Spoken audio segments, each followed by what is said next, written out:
Drivers, to your cars. Welcome, everyone, to the start of a new Winston Cup Series campaign. 42 cars set to do action in race to kick off the first of 34 races in the season. It's the 42nd Daytona 500, and we're glad you're with us to get the party started. Speed Weeks has run its course. It is now time for these drivers, 42 of 62,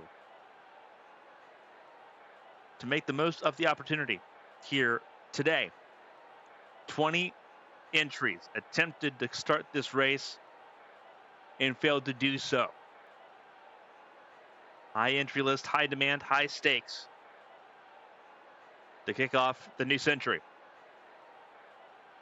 It is two very familiar faces front and center to lead the field to green. Darrell Everett and Cole Tucker, two pioneers and icons of the modern era, will lead the field to the green. Everett in that iconic black number 3. And Tucker in that DuPont Rainbow Chevrolet. It gets weird the further down you go in the starting grid. Celeste Sullivan, the rookie from the IndyCar World Series, won the first Gatorade 125 on Thursday. She'll start in third place alongside another former champion of the sport, Clyde Elliott, at number 94 in row 2.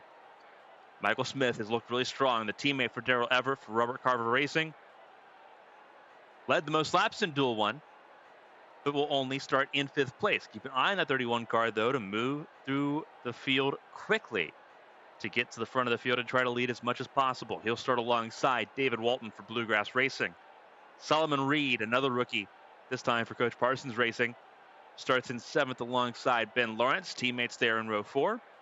Tony Newton, the third Coach Parsons Racing, of 5 in the field today, will start in row 5 alongside Kyle Irvine. So the IndyCar veterans looking strong. Newton, another former IndyCar World Series driver, a former champion back in 1996, trying to branch out and do something special here this afternoon.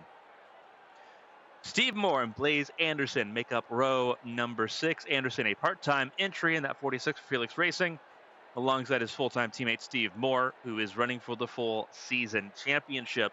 They start just outside the top 10. Joe Jamieson and Kurt Berry round out the top 14. They're in row 7. Martin Washington and Keith Strong in row 8. Keith Strong led the most of the second 125, but fell back late. He'll start 16th. Stanley Patrick and Sean Drayton, another pair of rookies. Drayton, another former IndyCar driver. There's several of them in the field. Will make up row number 9. Drayton for Coach Parsons Racing, the 4th of those cars, alongside Patrick for Darrell Everett Incorporated. Kimberly Everett and Tim Barton make up row 10. They'll round out your top 20, with your first half of the field being rounded out in row 11 with David Marcus on the inside lane. He'll share that row alongside Craig Roberts, another former champion in the sport, starting down in the 22nd starting position. Dan Jones, Weston Button in row 12, Troy Lawrence and Mark Medina in row 13. Then it's Eddie King and Darrell Everett Jr. making his first Daytona 500 start. Like father, like son, he's in row 14, though, for his first start. Cameron Morgan and Billy Hampton in row 15. Then it's Matthew Germain and Evan Sampson in row 16. Victor Espinoza, the 5th and final Coach Parsons Racing Pontiac, will be in row number 17 alongside Casey Jones, John Acevedo and Ron Regal in row 18. Then it's Jensen McKinney and Tom Lewis in row 19. Tom Lewis, the defending series champion from 1999, starting down in 38th position. Row 20, Vincent Knight and Bobby Jefferson, they make up 39th and 40th on the grid. Jerry Summers and Jeff Beltran will make up the final row, row 21. For Jefferson and Beltran, they'll try to join Keith Strong and Celeste Sullivan, the Arrowhead Racing cars, near the front of the field here this afternoon. 200 laps of racing ahead, 500 miles. Let's in a trackside for those most famous words in all of motorsports.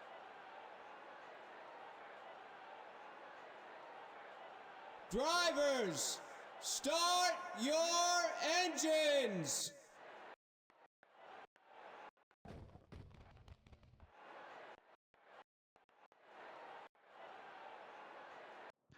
And the field begins to roll off 42 Cup Series behemoths, singing the song of thousands of horsepower. Dale Everett and Cole Tucker, two rivals, two icons. You have the Icon and the Rainbow Warrior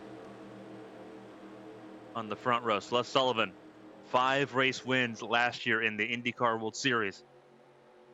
Finished second, runner-up to Rita Lechty after losing an engine in the final race in California. Tony Newton, further down the order in row 5, 1996 IndyCar National Champion. Sean Drayton, 1998 IndyCar National Champion, further down the order.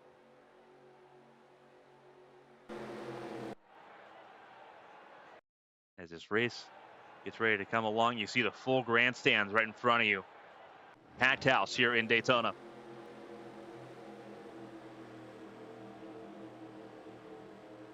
Everett, Tucker, Sullivan, Elliott, Smith, and Walton, your top 6 here for the Daytona 500. They will lead the field to green. It's been a very interesting speed weeks. These cars not closing in and bump drafting the way we saw last year. Changes to the platform for the super speedways, forcing adjustments by all the teams involved. As a car on the apron with some sort of mechanical issue. And that looks to be Joe Jamieson. It is. The 48 of Joe Jamieson in trouble. And we're already down to 41 cars. The Pontiac Grand Prix pace car in pit lane. The green flag flies, and the 42nd Daytona 500 is underway.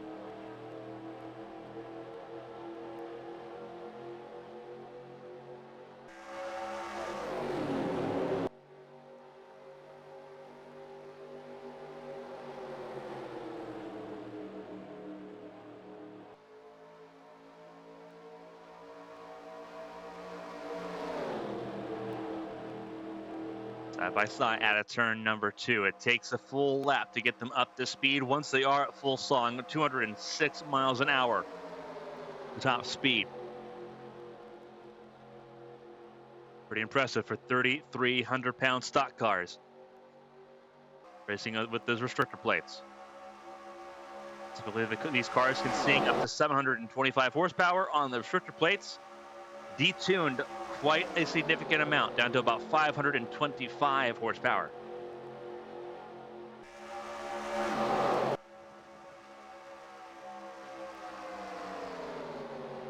Inside lane prevailing a little bit here. Sullivan up to second. Michael Smith, keep an eye on that 31 car. He was strong all week. He was strong in practice. He was strong in the duels.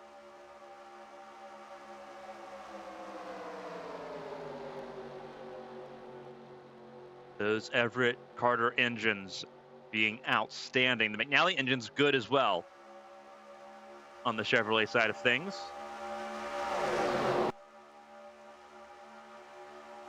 Everyone jockeying for positions early. The way momentum shifts is a little bit slower than what it was last year because of the air pockets between the cars. You see, for a good example there for Les Sullivan and Michael Smith last year with that car in front being Darrell Everett. Michael Smith could have gotten right to the bumper of Sullivan and given a little bit of a push. Solomon Reed gets a good run and goes to the inside lane. Pontiac's all over the top 10 at the moment. Second, battling for third and for fourth.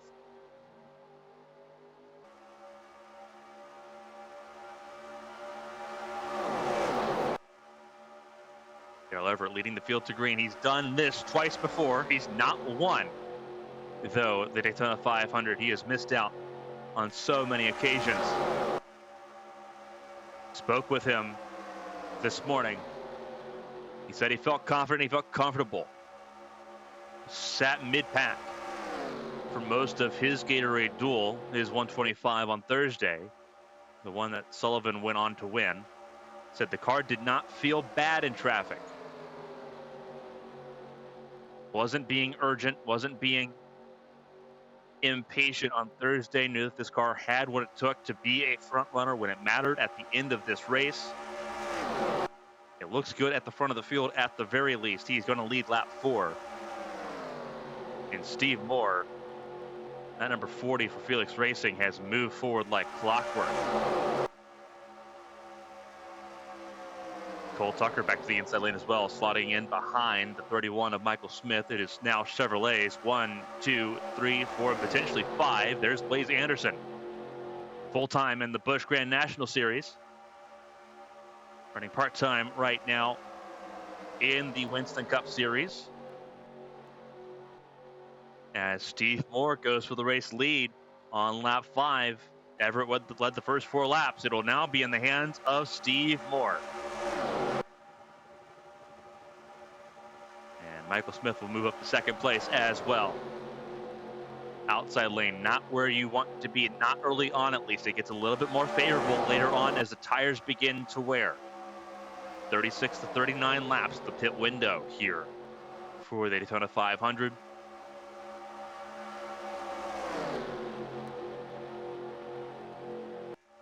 Here comes Cole Tucker battling for second place alongside Michael Smith. And it's going to put both of the Robert Carver Racing cars on the outside lane. There was 3 of them that attempted to qualify. The part-time entry of Calvin Harper not making the show. But Harper raced yesterday in the Busch Grand National race here in Daytona. His weekend wasn't completely done and over with.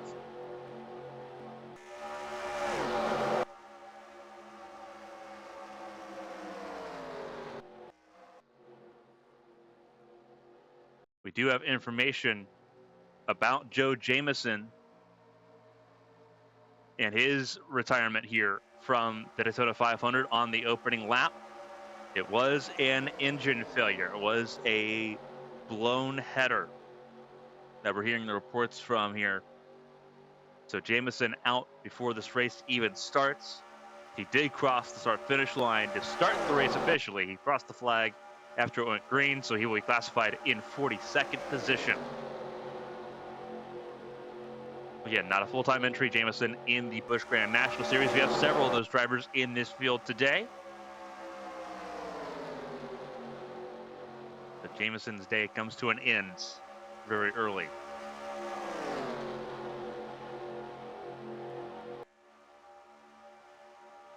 Tucker shadowing the 40 of Moore. Michael Smith in third. Anderson up to fourth, ahead of Darrell Everett, the icon, the franchise, in the top 5. David Walton sitting in 6th for Bluegrass Racing, ahead of Keith Strong. We said he was going to move through the field pretty quickly, and he has. Started this race in the 16th starting position. And he's already in the top 10, sitting 7th. There is Stanley Patrick as well, the highest running of the Darrell Everett Incorporated cars.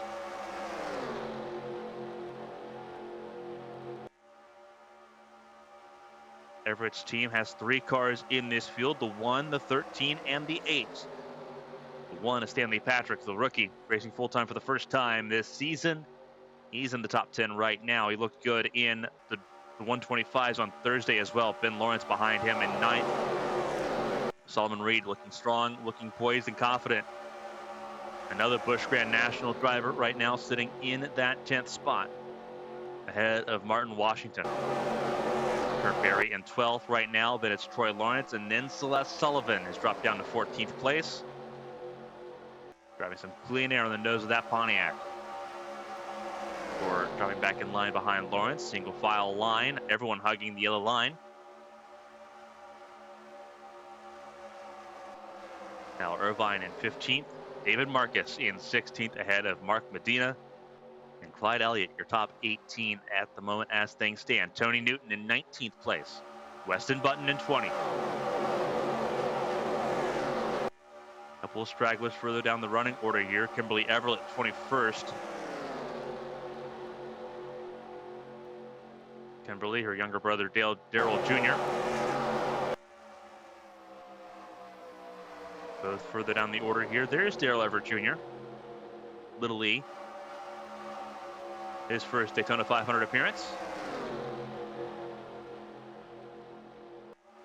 Won the Busch Grand National Championship 2 years in a row, 1998 and last year.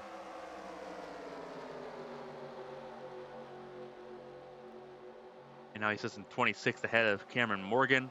There's Tim Barton, the number 10. John Acevedo for King Enterprises there, the 43 car in 29th place. And then Craig Robertson, 30th. And then we have a bunch of stragglers a little bit further down the order. Victor Espinoza stuck in traffic. He's behind Billy Hampton. Vincent Knight, who started this race down the order in 34th ahead of Eddie King, the third generation driver. There's Bobby Jefferson, Evan Sampson, and then Jefferson's teammate Jeff Beltran in 37th. Ron Regal on his own in 38th. Tom Lewis 39th. Jerry Summers in 40th.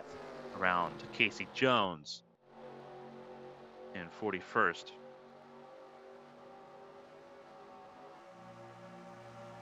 The Icon back near the front of the field. Everett in second. He shuffled Cole Tucker down to fourth.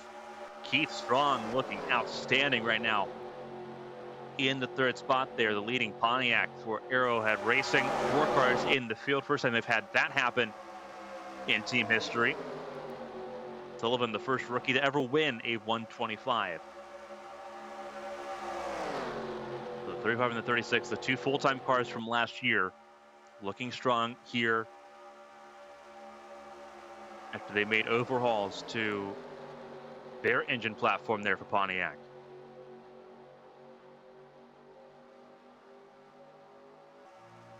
Both Arrowhead and Coach Parsons produced engines for the Pontiac platform. Coach Parsons Racing's look good. They've got those 5 cars all in the field. Arrowhead seem to have had a little bit more punch in their Grand Prix.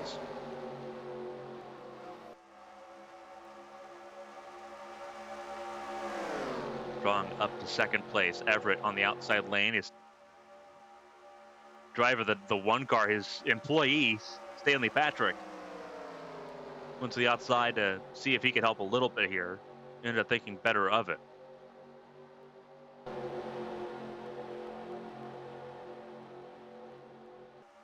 Everett led the first 4 laps. Since then, it has been strongly in the hands of Steve Moore, who has won this race before, won it with Buckeye Motorsports, the number 4 car being driven right now by Billy Hampton. That was back in 1994. Here comes Cole Tucker. Most recently won this race back in 1998, 2 years ago. Won back-to-back 97 and 98. En route to championships in those seasons. Tom Lewis won the championship last year. Lewis struggling, though. He is in 38th right now. Not a great time for the 98 crew. He's the only Gold Star car in the field. Anita Hill failed to qualify.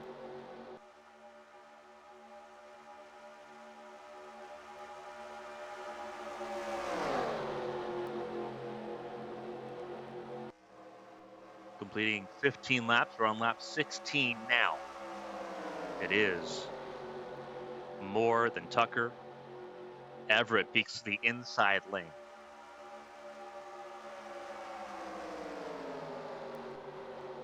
Key Strong on the outside. It seems like there might be a little bit of a crossroad point. Some drivers thinking about trying the outside lane here. Michael Smith, obviously not on that agenda at the moment. Here comes David Walton, the 95 for Bluegrass Racing. Stanley Patrick in tow as well. Michael Smith shuts off the door for Walton. Let's try to stay in the top 5 at the moment. Cole Tucker beginning to slide backwards.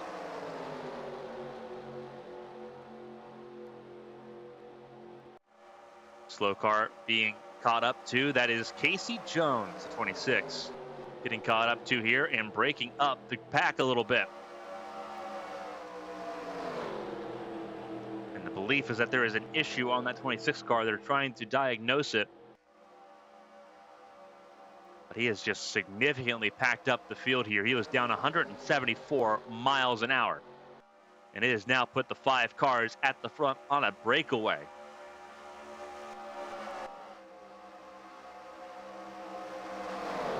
There is something significantly wrong with that 26 car, and everyone's going to try to find the way around.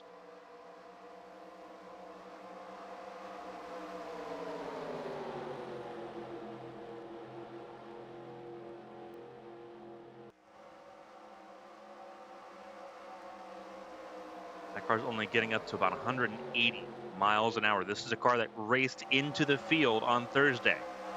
So they know that there was pace in that car. Some cars getting through here. That was Walton, Patrick, Ben Lawrence, and Kurt Berry.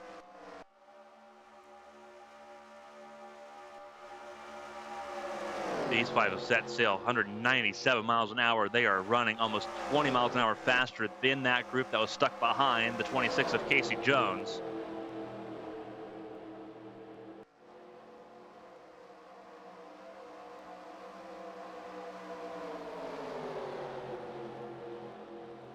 That 26 continues to run as slow as he is right now, 20 miles an hour off the pace. They will have to give him the black flag and force that 26 car down pit lane.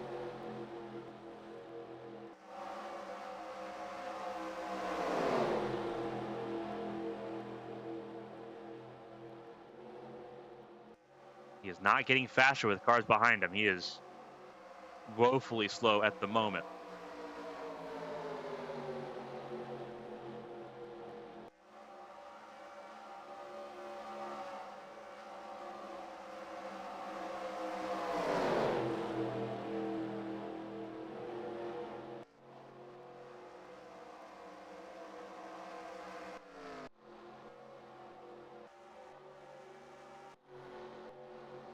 Group of 4 trying to catch up to the race leaders. A group of 5 at the front of the field. It is now Keith Strong that leads the way. Steve Moore has dropped down to the third spot. Excuse me. Getting back around Daryl Everett. Paul Tucker in second.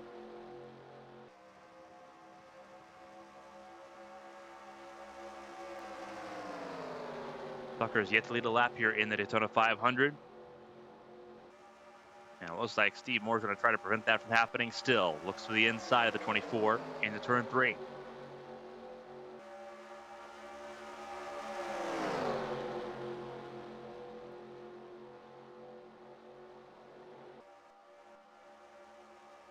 Cars up the road here. This is on the back straightaway, half a lap behind. Jerry Summers, Tom Lewis, and Ron Regal. Eddie King, and then you've got this pack here. Really, they've already caught up to this main group that you're seeing right now because of Casey Jones slowing them all down.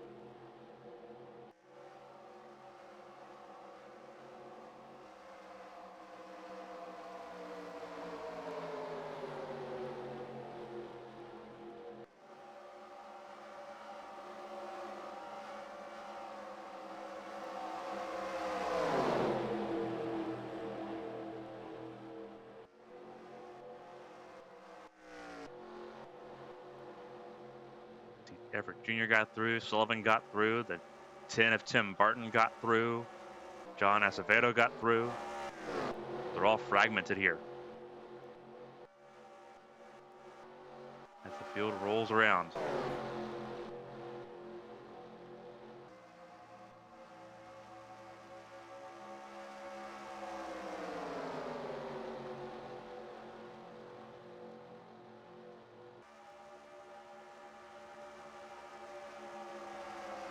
Roll into turn 3, and here reports caution has come out.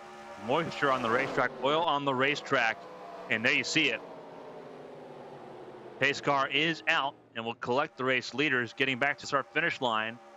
Oil on the racetrack, and the NAMRA officials will pull out the caution for the first time on lap 24.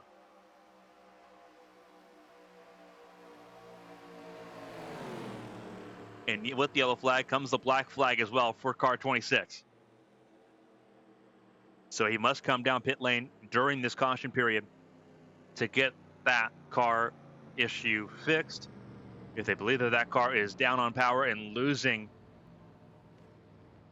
oil or having other issues, it cannot return to the racetrack without sufficiently addressing that problem.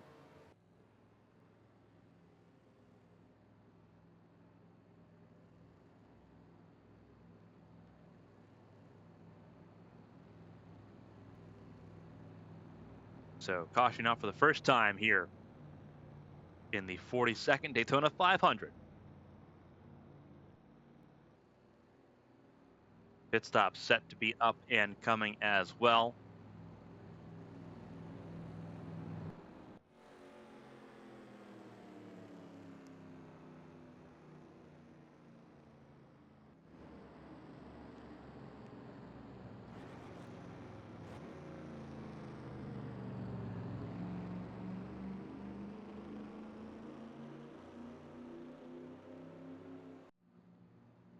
Here comes the field down pit lane.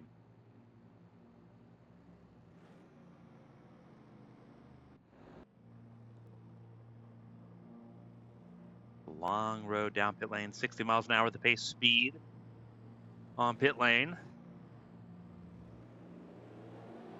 Issue done staying out following lap car protocol, but that'll also extend the cleanup process if that car is spewing the oil that they believe it is. Take a look at these cars as they come through pit lane.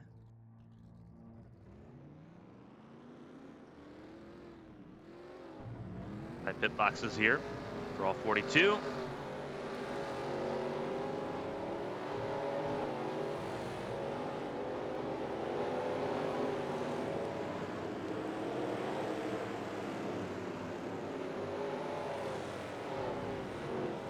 Low pit stop there for Cole Tucker, the 24. Drops well down the order.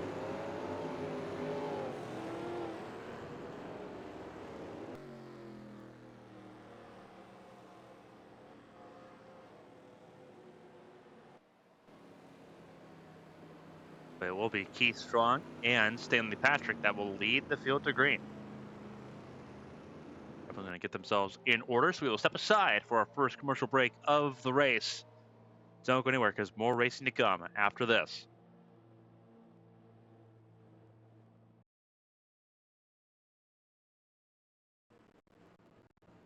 Welcome back, everyone, to Daytona International Speedway, the 42nd Daytona 500 under the first caution of the day. Darrell Everett at the front of the field as he started this race. Saw his pole sitter. Caution for the first time today came out for oil on the racetrack. Black flag for Casey Jones, who is back out on the racetrack as well. Oil that they thought was coming from the 26 was not coming from the 26. 26 having different issues, as we saw the car well off the pace, 20 miles an hour slower than the rest of the field. But it was not the issue. It was not the oil that came from the 26. So that makes a pretty interesting conundrum on where that oil came from here. They have gotten it all cleaned up. We are getting ready to go back racing here in Daytona.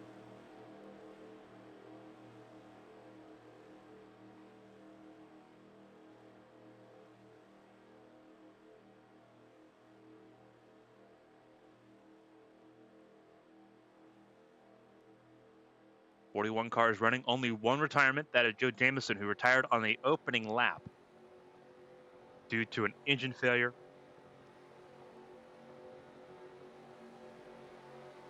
.70-mile-an-hour pace speed, 60-mile-an-hour pit lane speed. Very tedious. And trouble. Whoa, that is David Walton. I believe that is the 95 of David Walton. Green flag flies. Car on the grass trying to stay out of the way. That's Vincent Knight, excuse me. David Walton just up the road. So one of the bluegrass cars in trouble, but it is Vincent Knight, the Night City resident.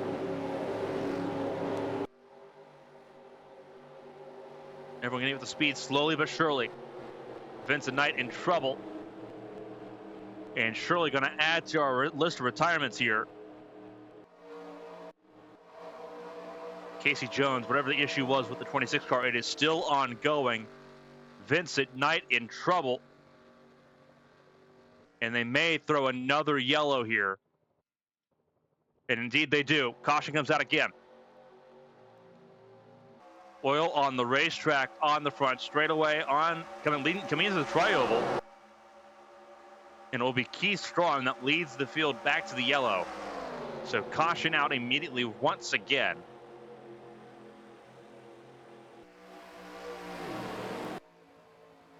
Stanley Patrick up to second.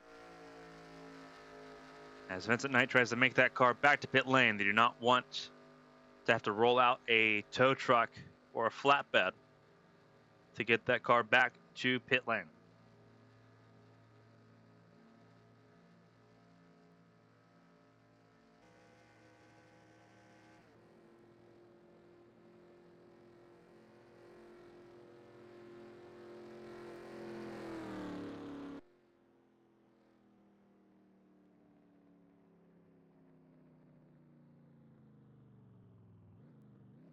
So Vincent Knight down pit lane, and that car will come to a stop, and they will see if that is a terminal issue or not.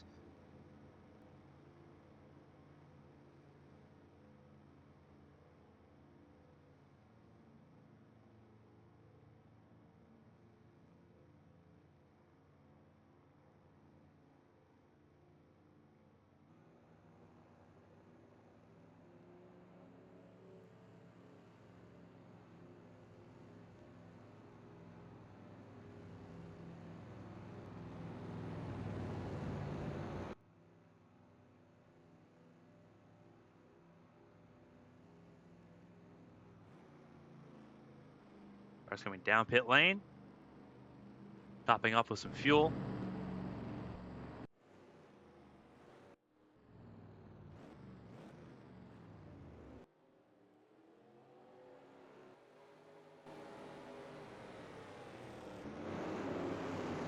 We will try this all again as all the cars enter pit lane. We will step aside for another quick break and come back right after this.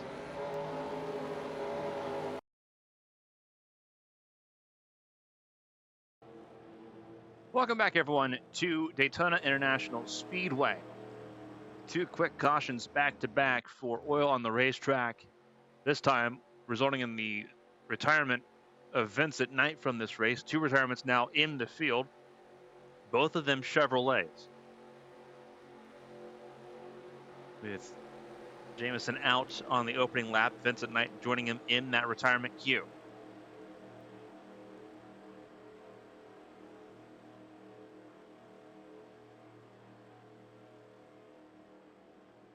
Darrell Everett leads, Steve Moore second, Kurt Berry up to third.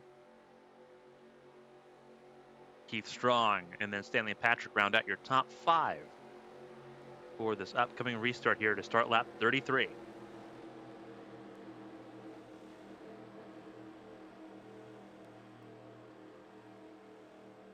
Everyone figuring out these new regulations a little bit piece by piece.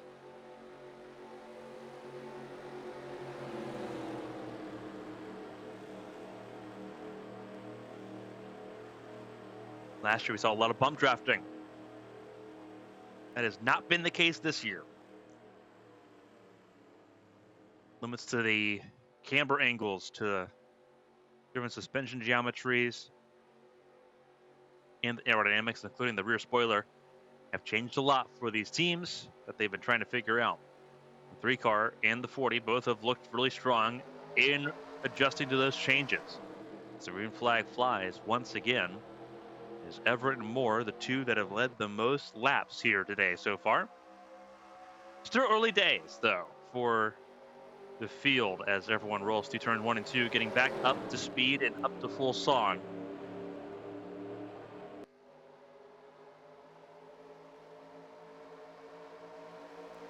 Kurt Berry sitting in third. Keith Strong in fourth. Patrick fifth. Ben Lawrence in sixth. Here comes the other Bluegrass racing car. His teammate, the 96, out. David Walton, though, still running. Getting around Michael Smith there, and John Acevedo will do the same thing. Here comes Kimberly Everett. daughter of your race leader, legendary Daryl Everett. Now in the top 10.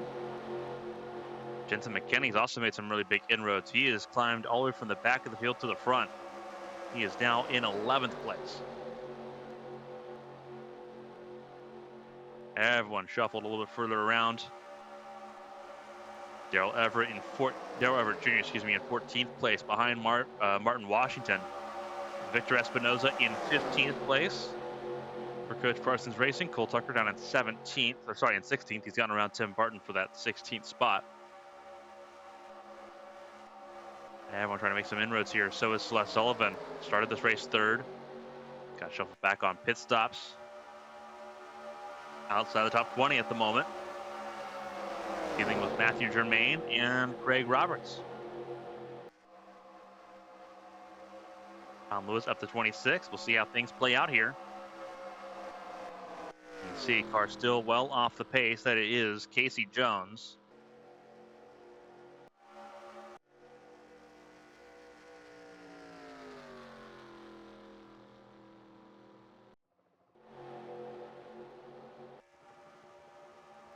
Everett, though, continues to lead the way.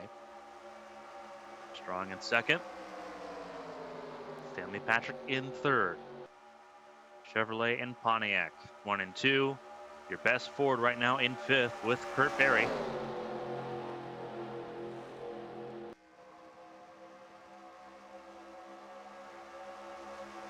Berry running part-time this season, complementing his Busch Grand National season.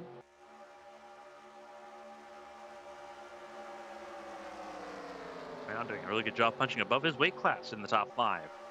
Here comes the 40 of Steve Moore. Looking to go back to the front, where he was so comfortable earlier.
Steve Moore trying to make his way to the front. Keith Strong displaced Daryl Everett, and Steve Moore is taking that as an opportunity and an invitation to get back to the lead of the race.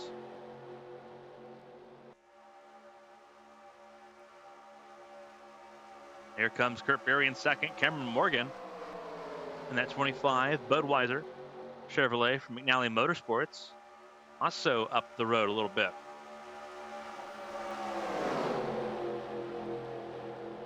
Dave Walton in the 95 also moving up the road. A lot of cars out of position a little bit. Kimberly Everett up in the top 10, battling for 8th place with Ben Lawrence. Trying to make those inroads to get up the field.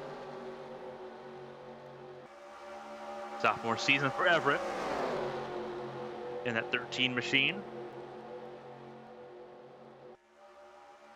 By default, the team leader there for Daryl Everett Incorporated, that 3-car effort.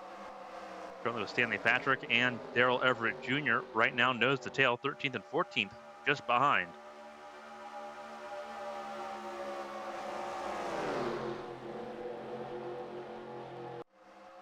Everything lying astern at the moment as here comes Kurt Berry to the front, looking for his first lap sled in the Daytona 500.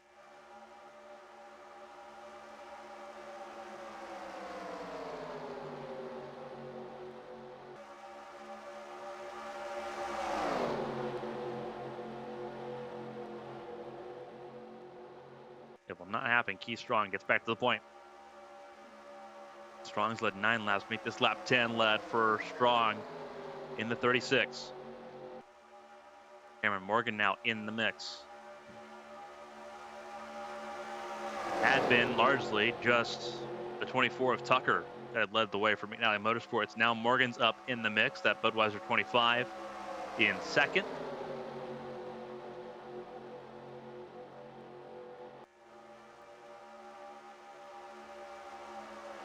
And here comes Darrell Everett to the inside lane.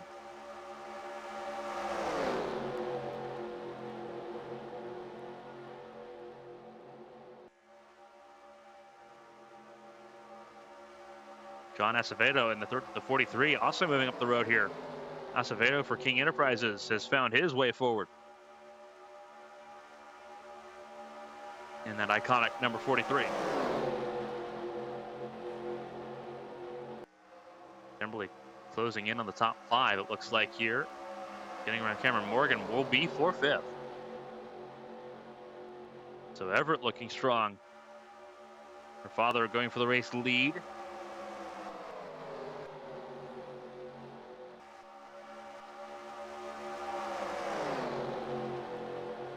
Right on board with the 13, Kimberly Everett.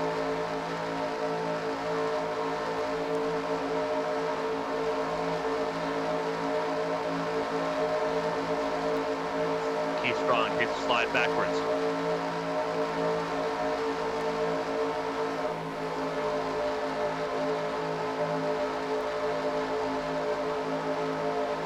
Lap car, Casey Jones up the road, but they're approaching once again.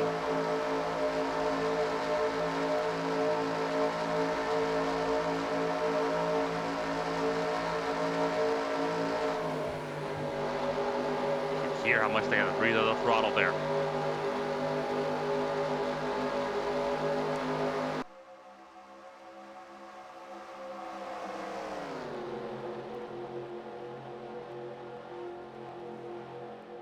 As Jones will go a second lap down.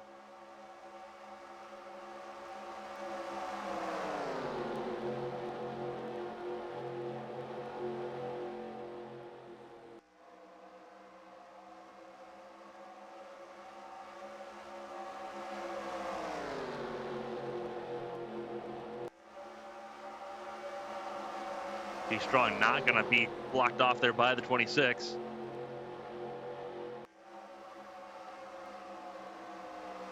However, it will block off the 18 of Ben Lawrence.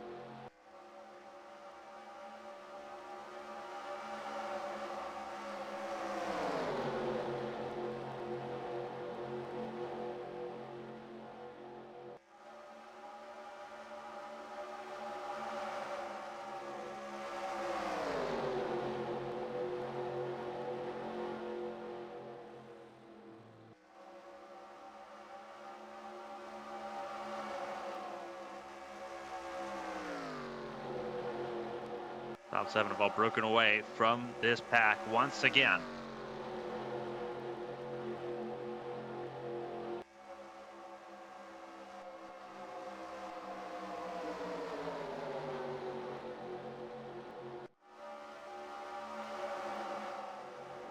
Four more cars slipping through. Ben Lawrence, Cole Tucker all gotten through there as well. I believe Darrell Everett Jr. got through, as did Michael Smith. Here comes even more.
Right now, just watching everyone trying to navigate the 26 of Casey Jones here at the front of the field. It is a breakaway.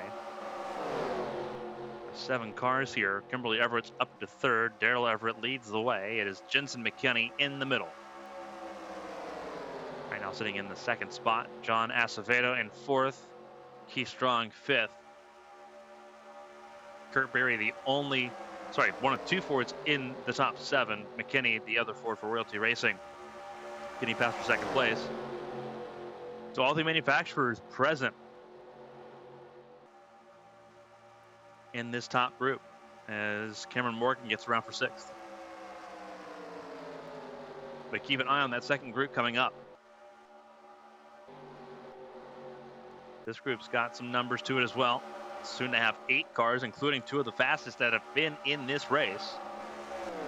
They can get a hold of Steve Moore. Kimberly's dispatched the 12 of McKinney and will now set her sights on her father to try to lead laps here in the Daytona 500.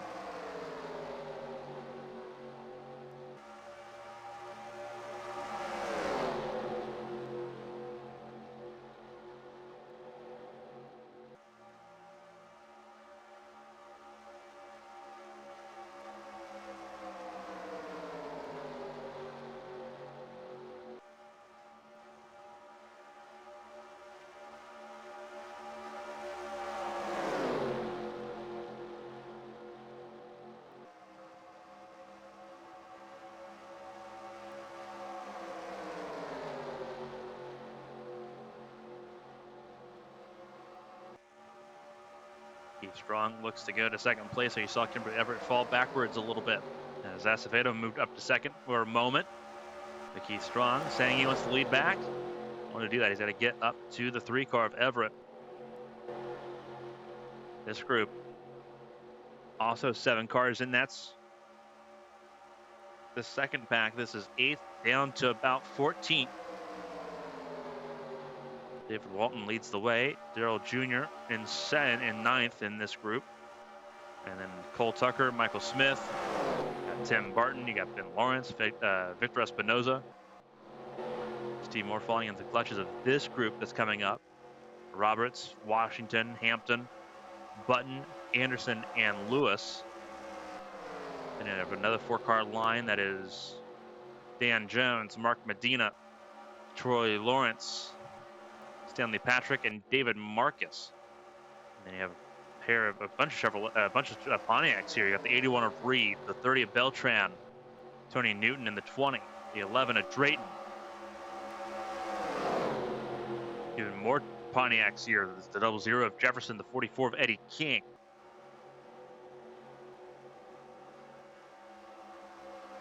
There's the 42 of Kyle Irvine.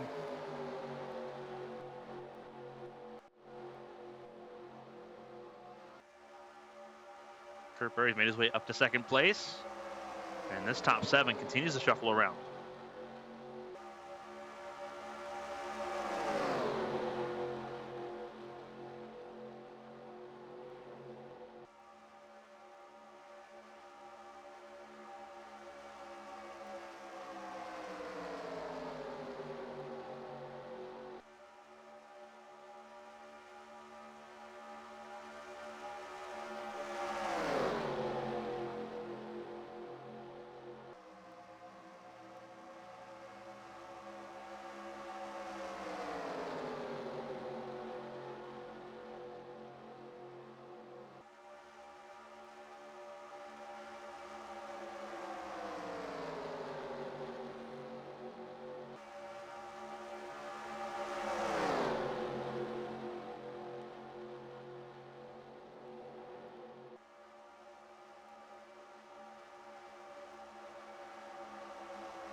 We have crossed the 25% mark. We are on lap 54 now of 200. And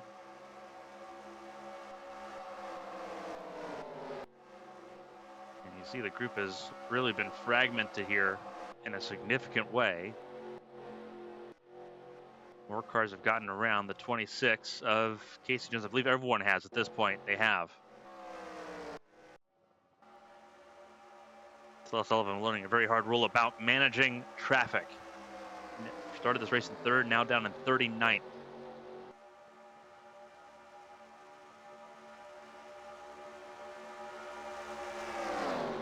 Everett leads. McKinney 2nd. Acevedo in 3rd. And then you have the 36 of Keith Strong in the top 4. But again, it is a group fragmented apart into several pieces. The second group, David Walton leads the way over Cole Tucker. Darrell Everett Jr. in the top 10. Tim Barton in the 11th spot. Victor Espinoza in 12th. Ben Lawrence, teammates there for Coach Parsons Racing, in 13th. And 14th is Michael Smith.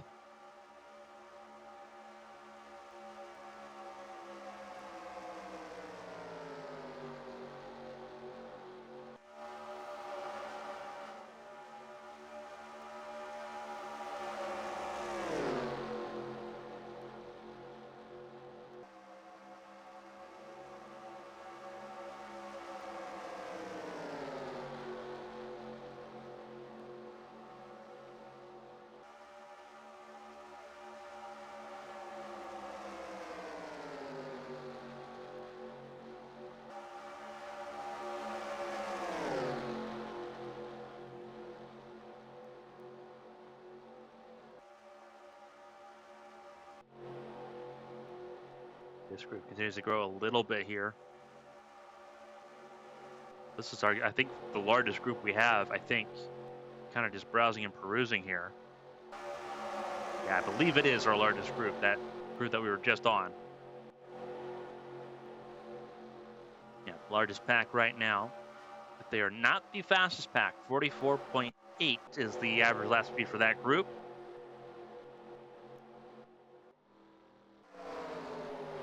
Actually, they're running faster than the leaders, though, right now at the moment. So I guess they might be closing in a little bit. See how it plays out, though, because that lap traffic of Casey Jones will be a factor again. Only running 179 miles an hour.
Traffic coming up once again.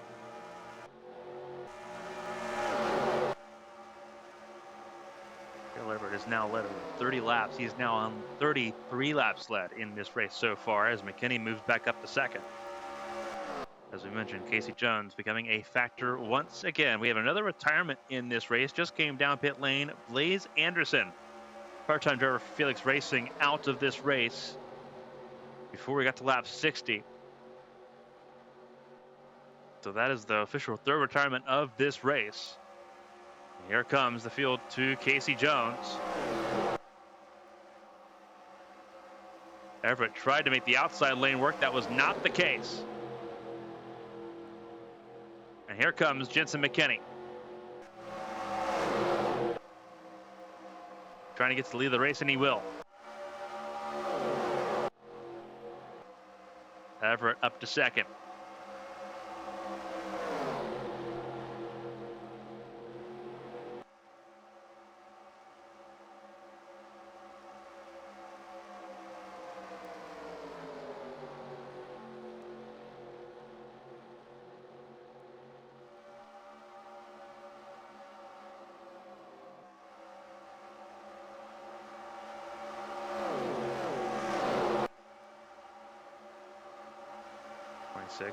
In the way. Everett now going to start that long descent back. He is stuck behind the 26 now after trying the outside line pass. And it did not work. Well, Kimberly Everett's gone for the race lead. McKinney led a couple laps there. Led one lap, excuse me. Now it's Everett at the front. One Chevrolet, two Fords. And Kurt Berry's going to try to go for second place here.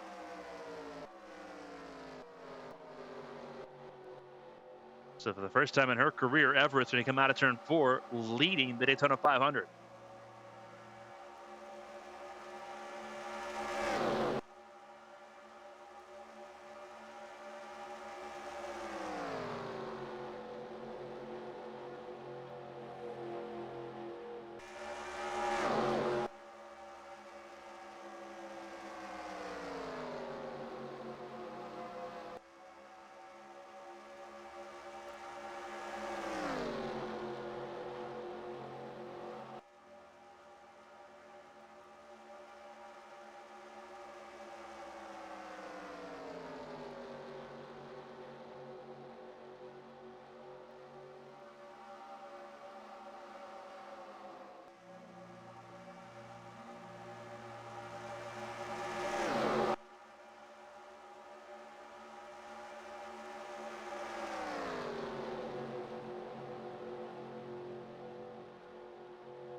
Leads the way. More cars trying to work around the 26 of Casey Jones once again.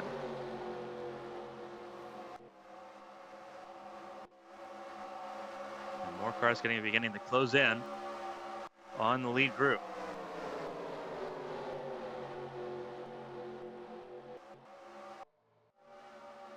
In front of the field it is, though, still Kimberly Everett that leads the way.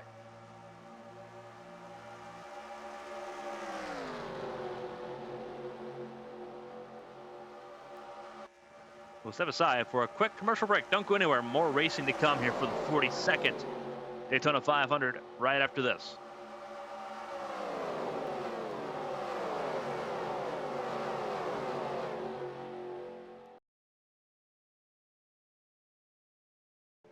Welcome back, everyone, to the 42nd Daytona 500.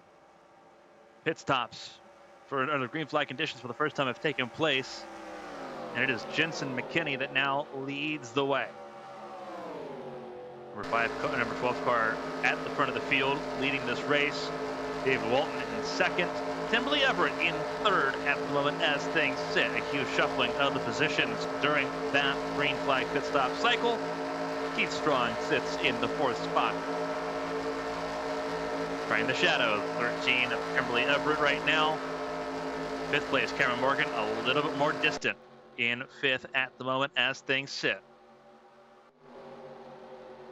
Troy Lawrence in seventh behind that of John Acevedo. But his teammates at the 5 and the 24 is Lawrence and Cole Tucker. Both of them in the top 10 at the moment. Then you have Tim Barton in the number 10 machine in ninth. Kurt Berry 10th. Ben Lawrence in 11th place. Dan Jones in 12th. Darrell Everett Jr. sitting in the 13th spot. They have another group here. A little further down the order, Victor Espinoza, Weston Button, Craig Roberts. Darrell Everett has dropped down all the way to 17th spot. And then you have Tom Lewis in 18th place as things sit. Steve Moore leads another pack of cars. Sean Drayton behind him. He's been very quiet this afternoon. Martin Washington, Billy Hampton, Michael Smith, Celeste Sullivan. After going down as far down as 39th position, now back up in 23rd. As things sit, David Marcus moving up the track as well. There's Stanley Patrick in 26th. Mark Medina 27th. Solomon Reed down in 28th position. Clyde Elliott 29th. Tony Newton in 30th. Ron Regal 31st as things sit. Another pack of cars here. Matthew Germain, Al Irvine, Evan Sampson, Eddie King, Jerry Summers, Bobby Jefferson in 37th. Casey Jones in 39th. 2 laps down. Sorry, 3 laps down now. Jeff Beltran on an island, set to go a lap down potentially to this group of 4 that now pioneers the way. Walton leads for the 2nd time today.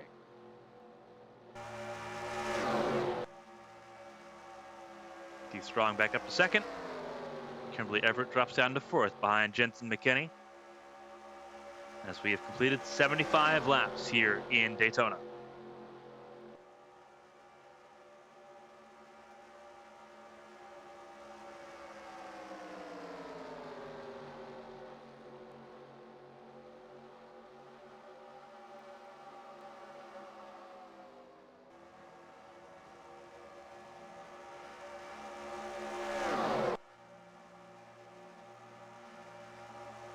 Hundred 97 miles an hour for the race leader across start finish line. 45.3 is the laps being set by the leader. 45.7 by this group here. 2 cars only in that. It is Acevedo and Morgan.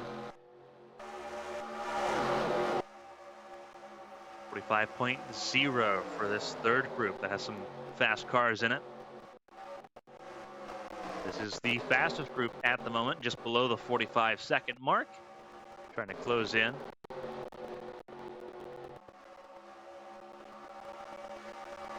This is the largest group. Currently running with Drayton leading the way. And it's Hampton, Sullivan, and Marcus. Again, these are all cars that are either on the fringe of the top 20 or outside of it.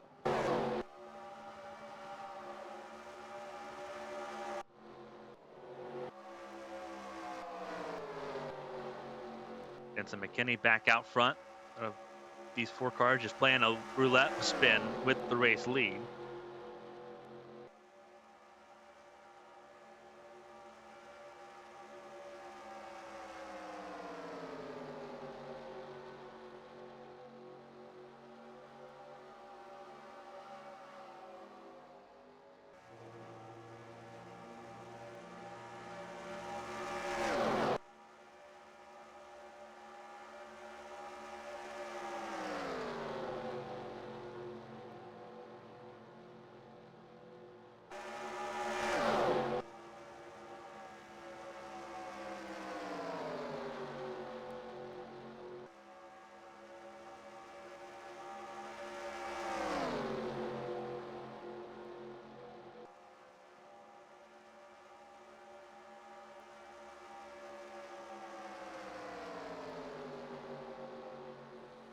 Four cars going to lead the way.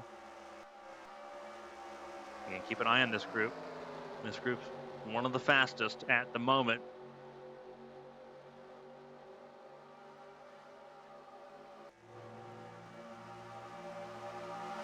Has some fast cars in it right now, and there it goes, using that speed they've got to try to get to the race lead again.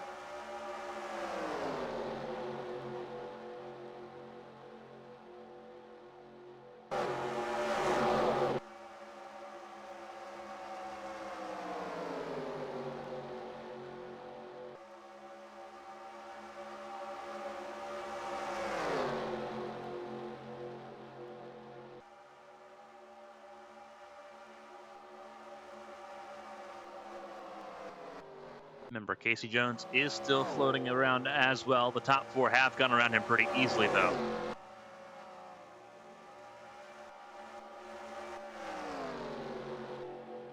Beltran and the threat to be another car put a lap down. As the field blares on by.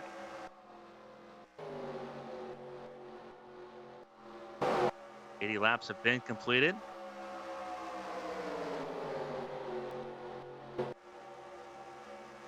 Everyone trying to work on catching up to the race leaders. Huge group going by there. And even more cars going on through.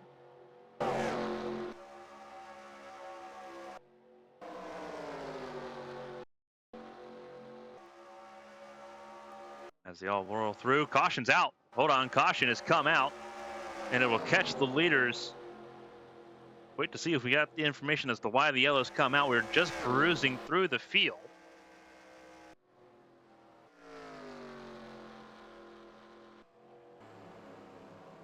It'll avoid Beltran going a lap down. We'll see what's happened here. Casey Jones had just been put a 4th lap behind.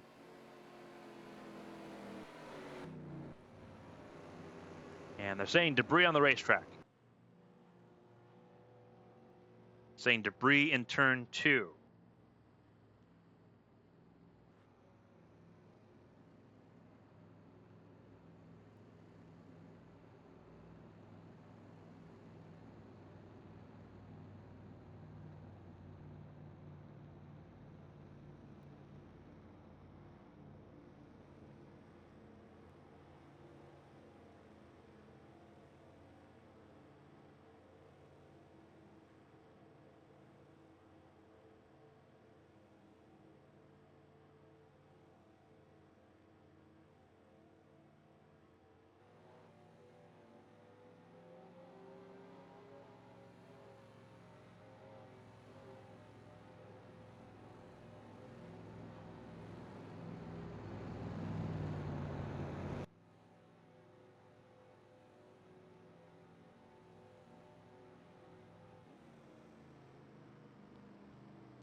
Pit stop's underway.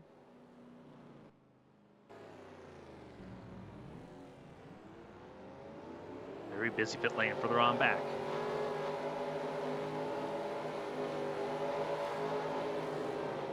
Sensors being done for Cole Tucker again. Made some pretty big adjustments in the 24 car.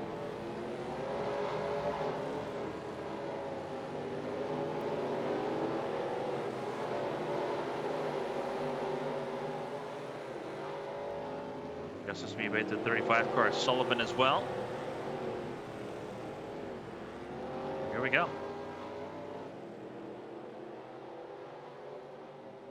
David Walton will inherit the lead here.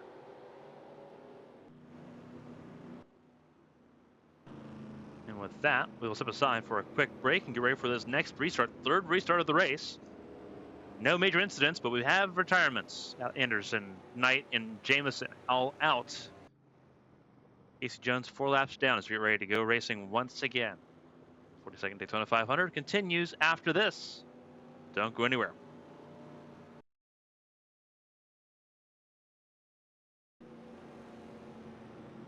Welcome back, everyone, to the 42nd Daytona 500, 3rd caution of the race. Out for debris on the racetrack. We're getting ready to go back racing. It is David Walton leading the way ahead of Ben Lawrence and Keith Strong. Those are your top 3 at the moment. We have another retirement to report on pit lane. Car failed to launch from the pit box. It is Jerry Summers whose day has come to a close. The Alex Parker Racing machine, one of 2 that tried to qualify for this race. The 55 of Kenny Roberts failed to qualify. And the 33 car now out with a gearbox failure.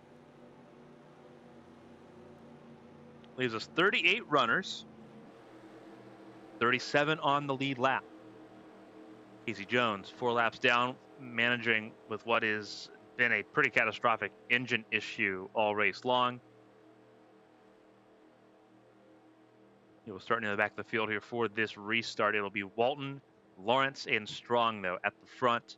Cameron Morgan, Jensen McKinney, Kimberly Everett, Dan Jones, John Acevedo, Kurt Berry, Tim Barton, your top 10 on this restart. Your front row, Daryl Everett and Cole Tucker, 11th and 12th on the restart, just outside the top 10 as we get ready to go back racing.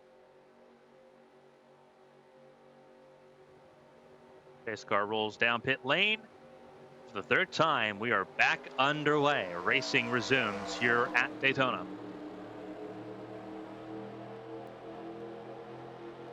15 laps to go until we get to the halfway point here in Daytona.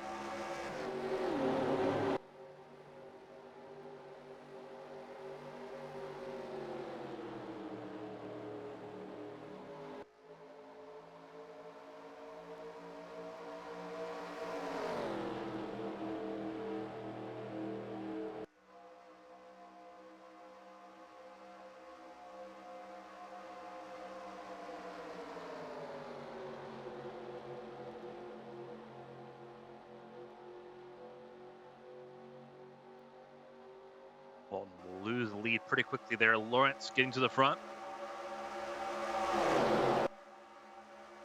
Pontiac's now first and second. And Lawrence leads for the first time today on lap 87. Here we go.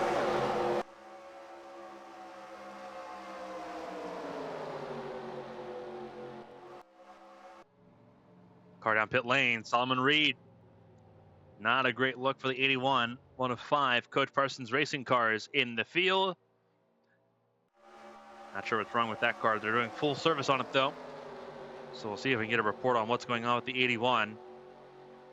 He will more than certainly lose a lap here. And it's a black flag.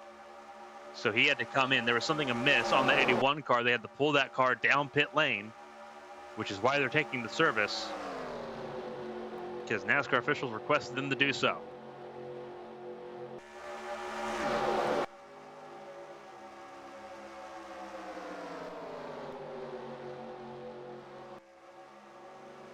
Keith Strong to the front. Dan Jones now in the top 5, and here comes Reed that everyone's coming up to now. McKinney trying to get some slipstream off of him. Reed just staying on the yellow line here. Everyone's going to dance around him here and shuffle him backwards.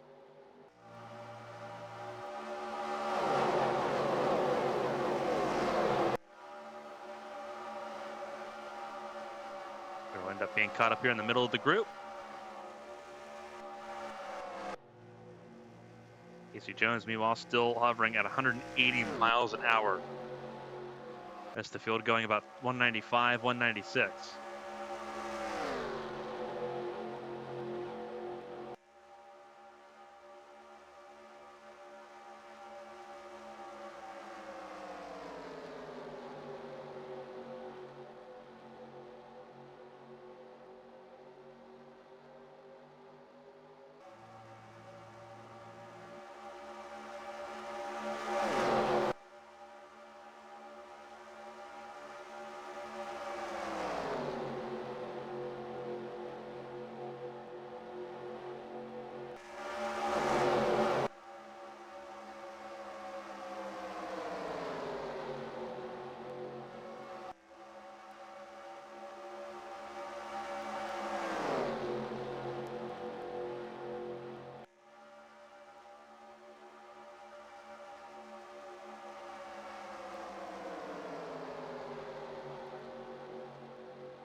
Everyone racing at full song right now as things sit. It is McKinney leading the way. Kurt Berry's back up to the front of the field as well. Same with Kimberly Everett.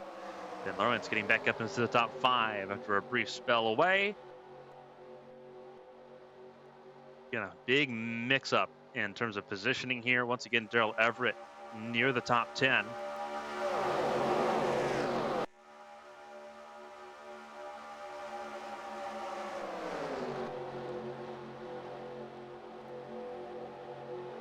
The work continues on here.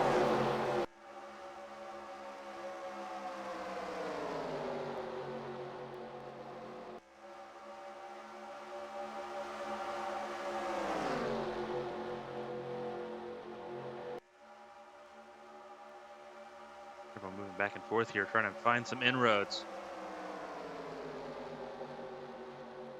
Barton trying to keep Cameron Morgan at bay, really trying to keep Cameron Morgan at bay there. That is for the top 10, and did so.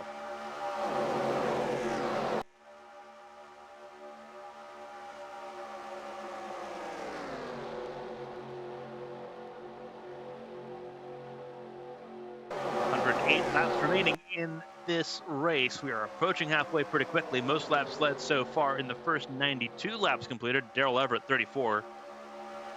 Jensen McKinney with 15 laps led, same as Keith Strong, the 36. And Steve Moore, 15 laps for piece for all four of them. And then a few laps for Kimberly Everett, for Ben Lawrence, for Troy Lawrence. No, sorry, for Ben Lawrence and Cole Tucker, excuse me. Troy Lawrence has not yet led a lap in this race today. And that is about it. So a lot of lead changes, not a lot of leaders, as we have seen so far as we complete lap 93 with 107 laps to go. McKinney pretty firmly out in front. Victor Espinoza getting around Darrell Everett Jr. And here comes Big E. Darrell Everett, father and son.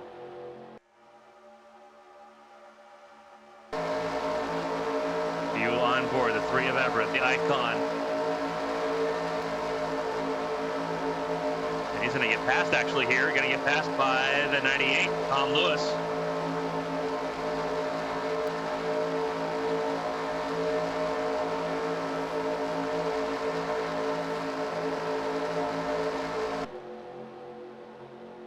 So Tom Lewis on the move here, the 98 car, defending series champion. Made the field just barely in the Gatorade 125s on Thursday, but he is mixing it up a little bit. The 98 car has got a little bit of pace. We've had a chance to dial in that car, make some wedge adjustments. And that Ford Taurus is looking a lot better than what it was.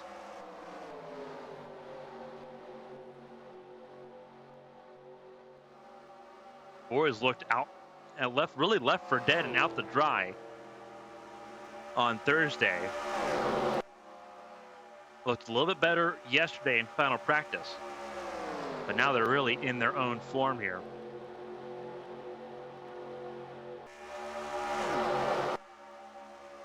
You see the looming abyss that's coming. Casey Jones, the 26.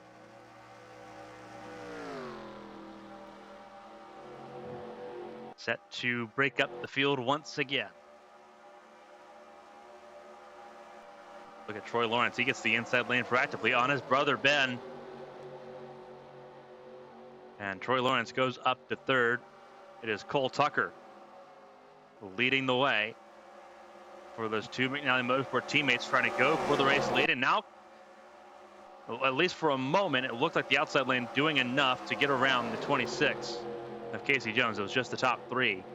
They were able to do so. And here comes the inside lane now once again, preferred to try to manage the traffic.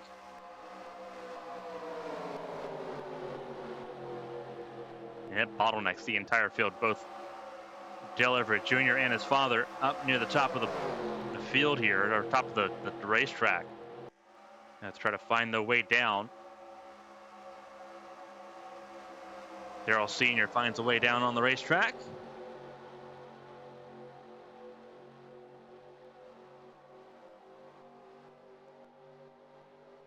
There's more cars. Shuffle and sort.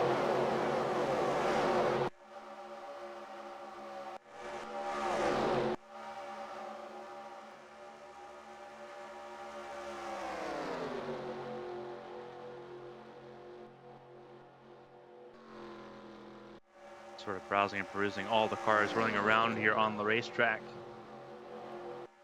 Top three on an island now.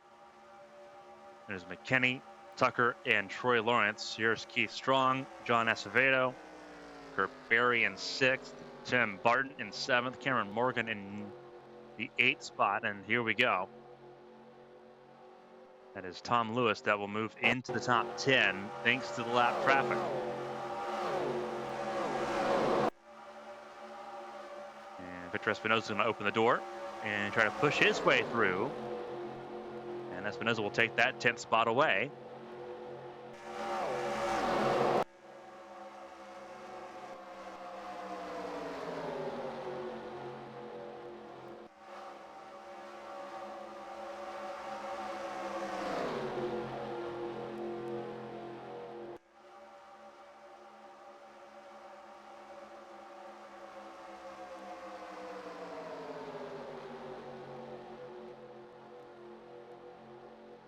In case it was not really being a good back marker here.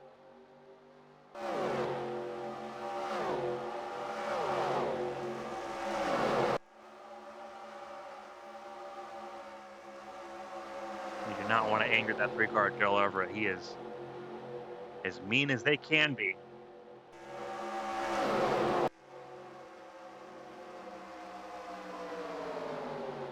He does find his way on through, as will Solomon Reed, who's a lap down. Only one lap down after having to serve a black flag for a technical issue on the 81 car. The 81 has pace. Here comes Sean Drayton, the 11.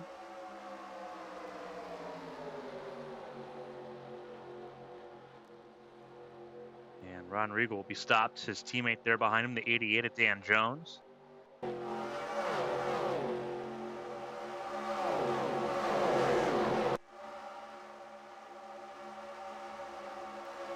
Most of the field has caught back up here with this group, minus a couple. Looks like it is just Eddie King on an island right now in 36th. Everyone else pretty well together. The top 3 on their own. Troy Lawrence now leads officially for the first time today. His teammate behind him, Cole Tucker, in 2nd. Jensen McKinney in 3rd. 3-car line astern trying to catch up. That is Kurt Berry, that is John Acevedo, and Keith Strong in the 36th. Cameron Morgan in 7th. Tim Barton in 8th. Then it's Victor Espinoza, Tom Lewis, Billy Hampton, and David Walton that are rounding out the top 10 and looking outside, looking in on that.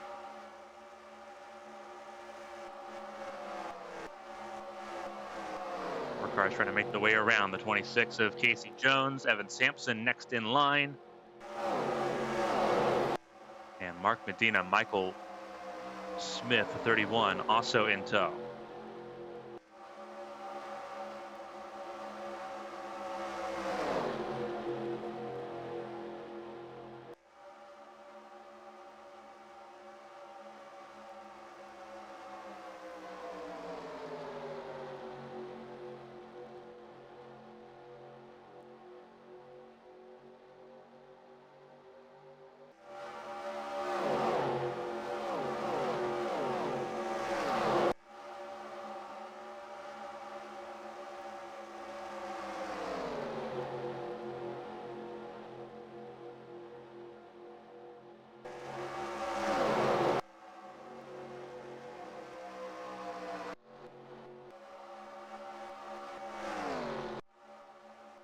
Group's getting up put together here. Espinoza catching up to Barton and to the 25 Cameron Morgan. And here comes Tom Lewis as well. Adding more cars to their pack as they try to catch up to the top 6. Numbers usually helps out pretty well in this occasion. We'll see if that's the case here as Lawrence leads the way still over McKinney and Tucker. Those 3 swapping positions back and forth. A lot of lead changes, but again, not a bunch of leaders. Only 7 different race leaders so far in this race. Actually, excuse me, Troy Lawrence makes it 8 different race leaders in this race. We've already seen over 35 lead changes. With the first 103 laps coming to complete lap 104, we have crossed the halfway point here in Daytona.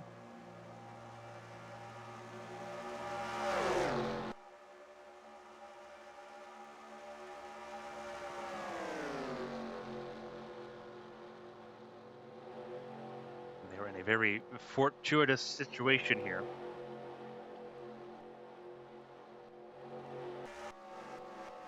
What we're seeing actually right now at the moment is that these top 3, because they are running line astern, are actually running the faster times than everyone in the field at the moment.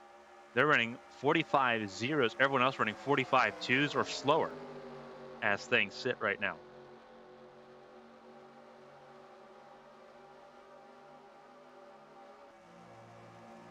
Again, it's Troy Lawrence that leads the way.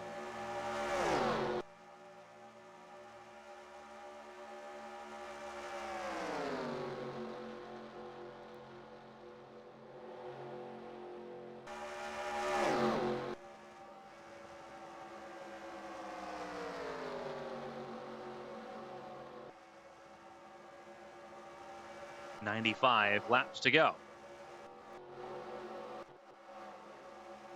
Tom Lewis gets dispatched. He will drop down to the 12th spot. Meanwhile, Sean Drayton leads the third line. 13th place right now for him. Ahead of Dan Jones, Clyde Elliott, Daryl Everett here.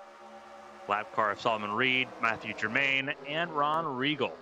Before we get to Evan Sampson, Mark Medina, Bobby Jefferson, Michael Smith, Stanley Patrick, Weston Button, Tony Newton, Martin Washington, Steve Moore, Daryl Everett Jr., Jeff Beltran, Kyle Irvine, David Marcus, and you saw more lap cars here. Craig Roberts,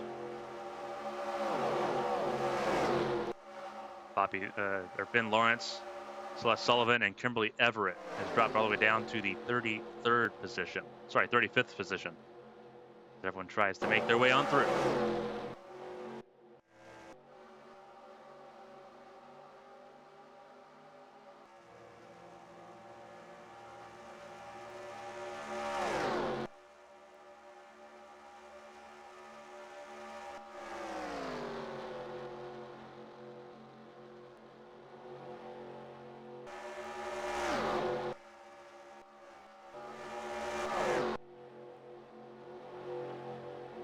Kind of browsing and perusing through the field here. And see what this group can do if they can catch up, especially if they can catch up to that other group that's battling on the outside of the top 10. Could be very interesting to see how this plays out. Right now running 45.3s.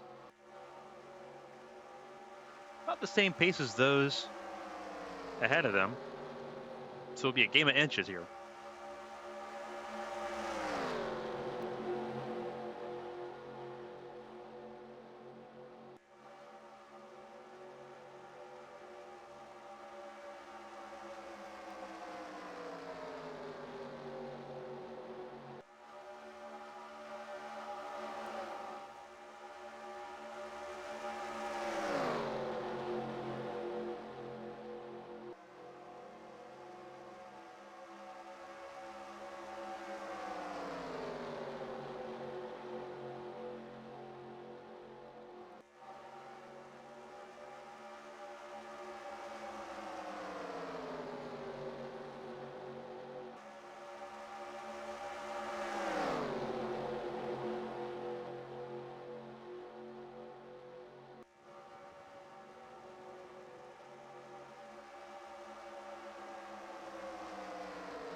slowly closing in on this group. They have picked up the pace a little bit. We've been just analyzing the data. 45 ones now across the board for that second group. 45 threes still for this group.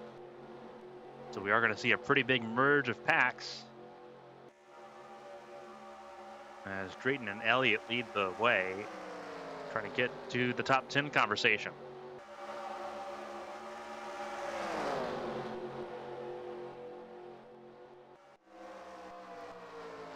Eddie King goes a lap down now. He is now the third car to go a lap down. 5 laps down for Casey Jones, 1 lap down for Solomon Reed as well.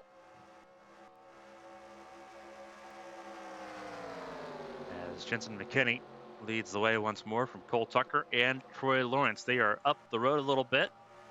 Lawrence trying to get back to the front of the field, though. Enjoyed being at the front when he led those 11 laps. Love to do it again.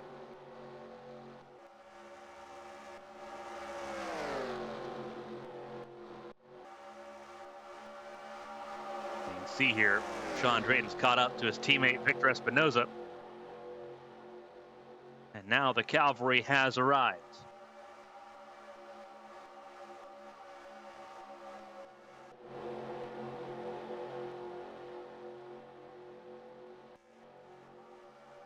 More cars put together here. And the leaders have caught up, unfortunately, on the back straightaway to Casey Jones. And the McNally Motorsport teammates will get to the inside lane. Pretty well coordinated here. And throw Jensen McKinney out to dry. Casey Jones blocks the 24.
Top 6 have gotten through. Casey Jones pretty well easily here. Less than 90 laps to go. 84 laps to go now.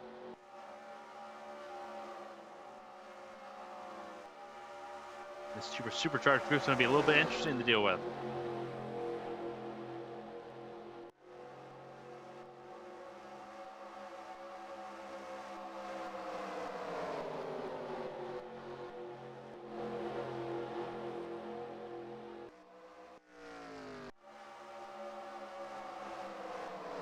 Kind of browsing and perusing here. This is just on the fringe of the top 10. And they're approaching the 26 now. Here we go.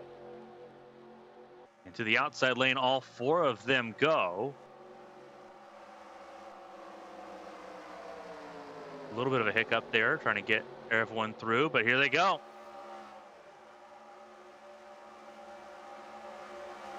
And Casey Jones, again, a terrible back marker he is. Went up deliberately to block Matthew Germain.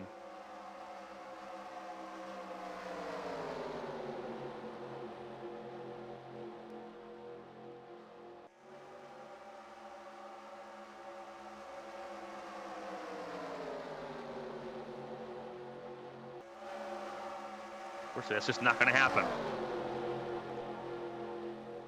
Clyde Elliott in the 12th spot. Gets on through. Here comes Ron Regal on through as well. And 3 lap cars all right here. Eddie King, Solomon Reed, and Casey Jones. Reed will battle with Eddie King for a position here.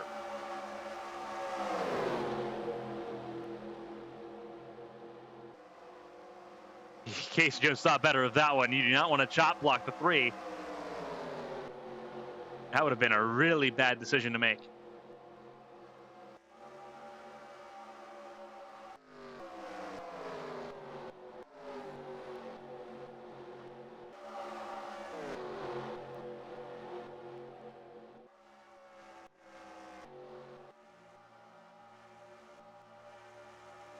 Top 4 altogether. John Acevedo has made his way up into this group. So now it's a 4-car fight.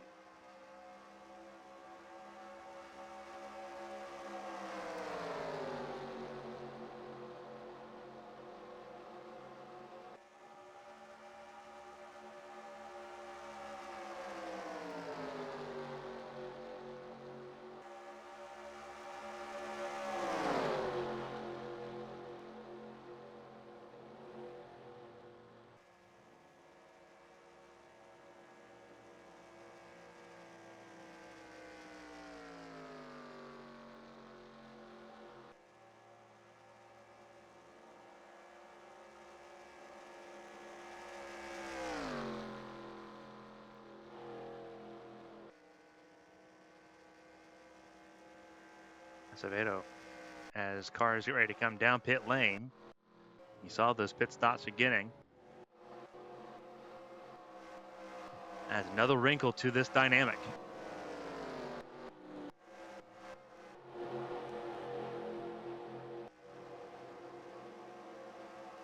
Everyone trying to maneuver around the traffic at various stages here.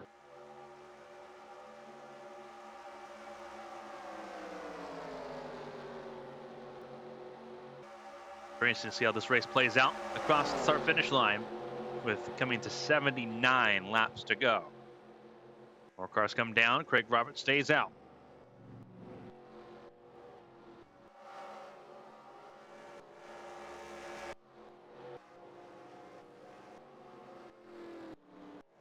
The race leader Keith Strong on an island by himself. It's around the 11 of Sean Drayton coming out of pit lane. And believe that he's got a pit stop to come pretty quickly here as well. And here he comes down pit lane. And comes the Pontiac. Down to 60 miles an hour. Here comes Morgan coming down pit lane. Regal comes down pit lane. Everett comes down pit lane. And most of your remaining holdouts all down pit lane here. Roberts and Ben Lawrence stay out, and they will take over the race lead here.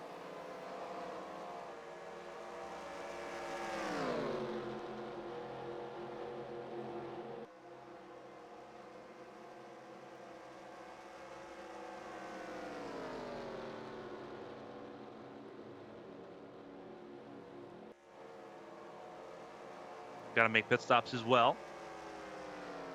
We'll see what they do.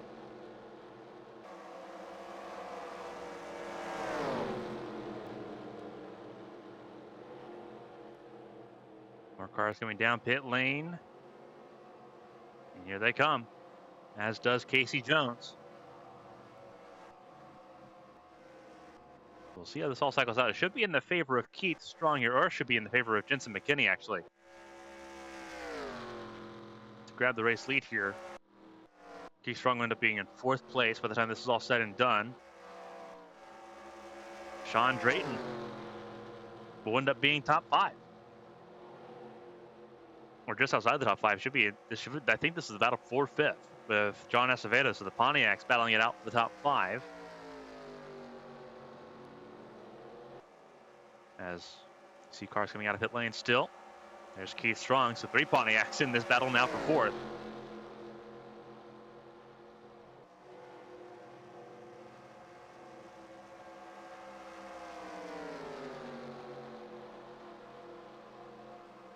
all three different teams. Coach Parsons racing for Drayton, King Enterprises for Acevedo, and Arrowhead Racing for the 36 of Keith Strong.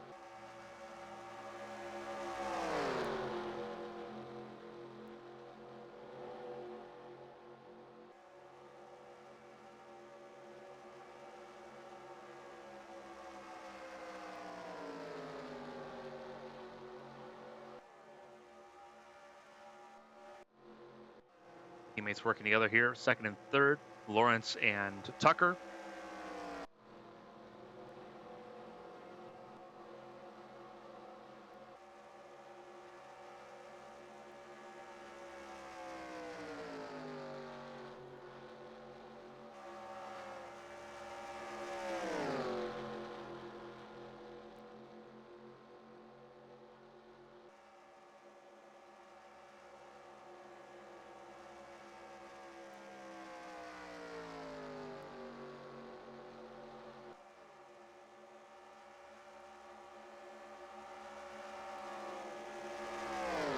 Catching up here to McKinney, as one would expect.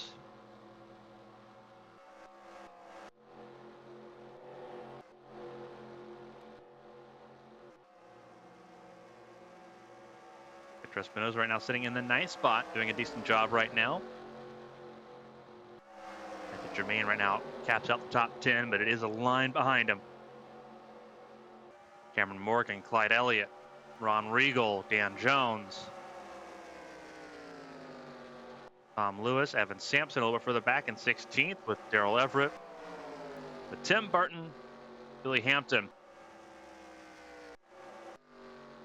and Kimberly Everett, Steve Moore, Celeste Sullivan, Mark Medina, Martin Washington,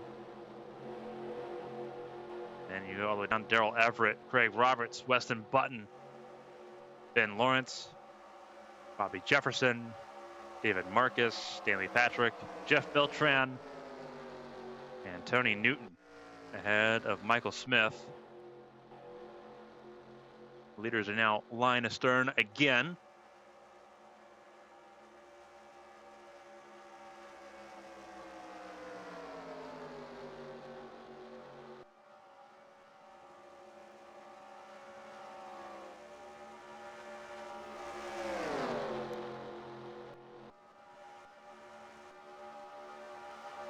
Again, clusters of 3 all the way through, all the way until you get to the 10th spot here. That is just how it is at the moment. Cars all over the racetrack here for the 42nd Daytona 500. We are below 75 laps to go here in Daytona. I'll step aside for a quick break. Don't go anywhere. More racing to come here from the Great American Race.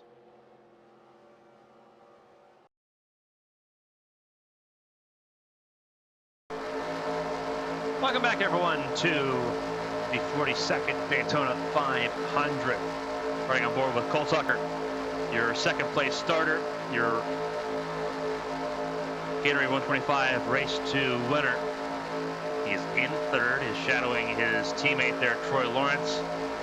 Jens McKinney leads the way here on lap 133. They have put Kyle Irvine a lap down, the 42 car, off the lead lap now. Likewise, trouble for Michael Smith. He is behind Casey Jones, but he was behind Casey Jones beforehand. He is reporting he is down a cylinder. So one of the strongest looking cars leading up to this race with a significant problem.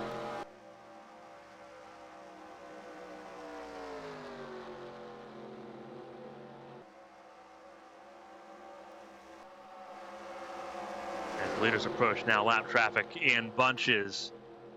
McKinney tried to go on the outside lane. That did not work. Tucker goes to the inside lane. McKinney will now also go to the inside lane. This will slow up the leaders just a little bit. Pack of 3, all Toyotas. Sorry, all Pontiacs. Drayton, Strong, and Acevedo in the Pontiacs here. 4th, 5th, and 6th. And they have another trio of cars here. Another Toyota with the 19 Espinosa along with the Chevrolet of David Walton and the 97 of Kurt Berry, that Ford Taurus, sitting in 8th. Top 10 currently finished up by Clyde Elliott in 10th, Dan Jones in 11th, Cameron Morgan 12th, and then you have Matthew Germain, Tom Lewis, and Ron Regal rounding out this group of cars. That gets you all the way down to the 15th position. Tim Barton, Billy Hampton, Darrell Everett, Evan Sampson, Solomon Reed in this pack. Reed a lap down.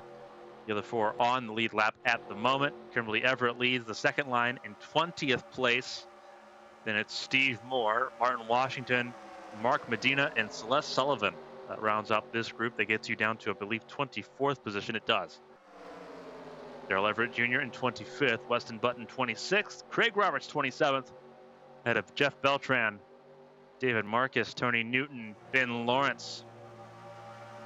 And then the other lap car of Eddie King. The stragglers here, Stanley Patrick, Bobby Jefferson. And then that gets you right back to the race leader. So 33 cars on the lead lap at the moment.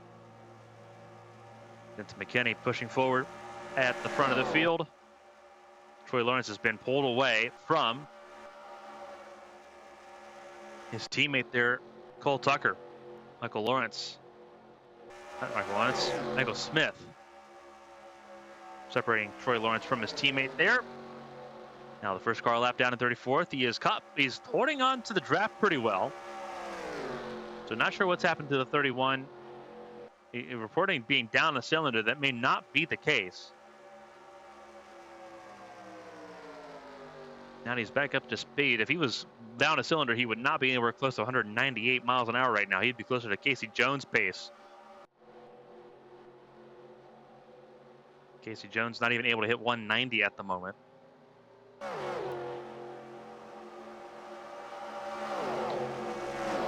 Answering a couple questions that may pop up here with Casey Jones, because it's been a race-long story for Casey Jones being off the pace by a significant amount.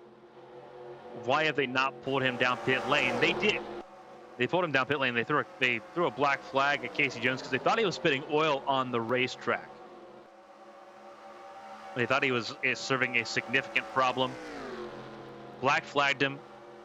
NASCAR officials made sure that that car was not spewing oil, that it was not spewing parts or bits and pieces, because that came about the same time that there was a caution for oil on the racetrack. That was actually the first caution of the day on that lap 26. They went over, looked over that car. There was no leaking oil. There was no parts falling off of that car. That car has, for all intents and purposes, not been a danger to the field. I think it also contributes to the fact that the cars aren't as tightly knit as they have been the last couple years. Takes me to about the 1997 race where these cars were a bit more aero-pocketed. Last year they were really bump drafting each other, trying to get around.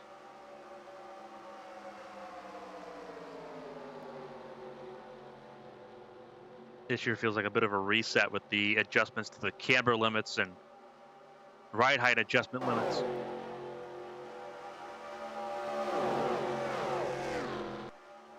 Definitely a little bit different than what these teams have been playing with the last couple of years.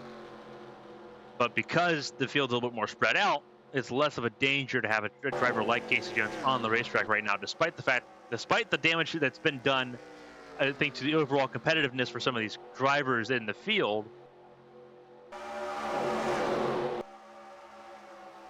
It's not been a physical danger for Casey Jones to be out there on the racetrack at the moment, and points matter right now. They matter a bunch right now. Remember, there's no provisional system in place this year.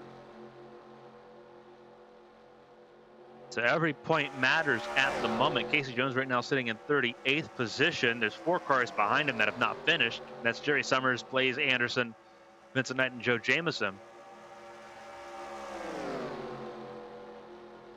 If more cars do fall out, or if drivers like the 31 of Michael Smith do have actual issues pop up, you want to be able to gain those points, because it is going to be an all-out scramble to make the field every weekend.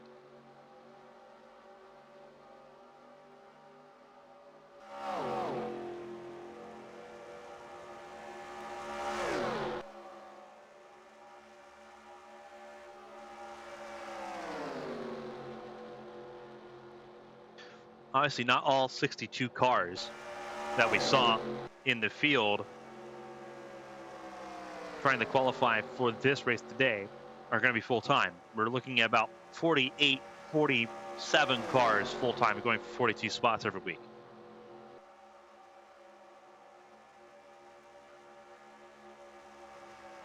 But you still look at the numbers. You want to have as many points as possible. Cole Tucker leads the way over Jensen McKinney as they approach more traffic here. This is Bobby Jefferson and Stanley Patrick about to go a lap down at his 33rd and 32nd. And then it's a little ways till you get to this group here being bookended by Tony Newton and Jeff Beltran and Ben Lawrence.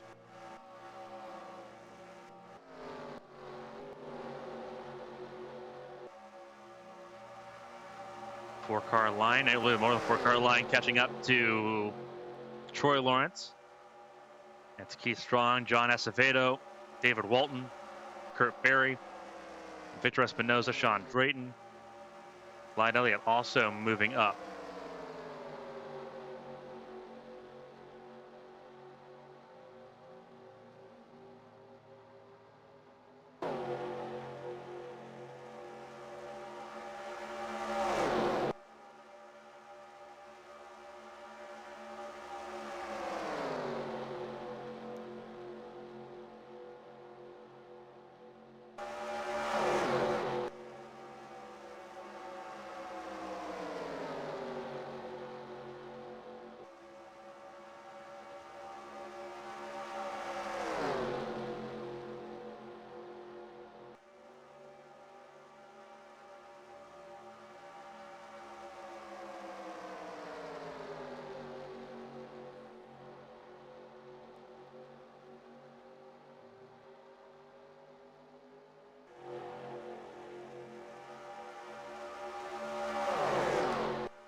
It continues here as we approach 56 laps to go.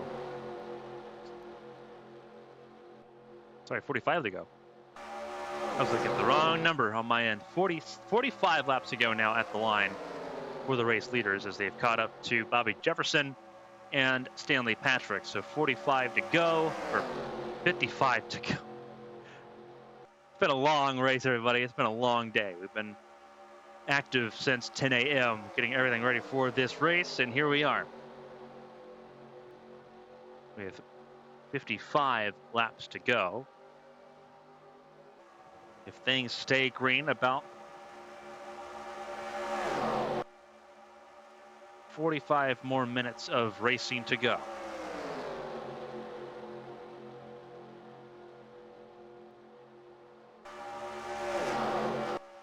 Jensen McKinney leads the way.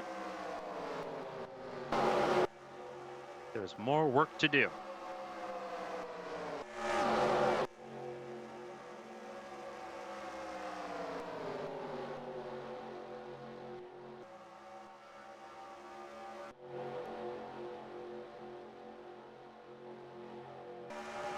Looking at least one more stop, if not two. As things that we'll see when this next round of pit stops begins here. Should be in the next 10 laps, I do believe.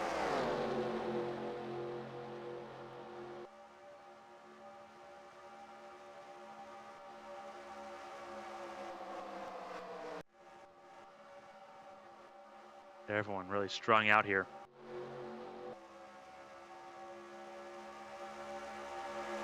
Down to 31 cars on the lead lap as things sit.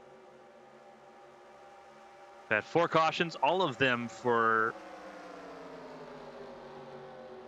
track obstructions No accidents yet in this race.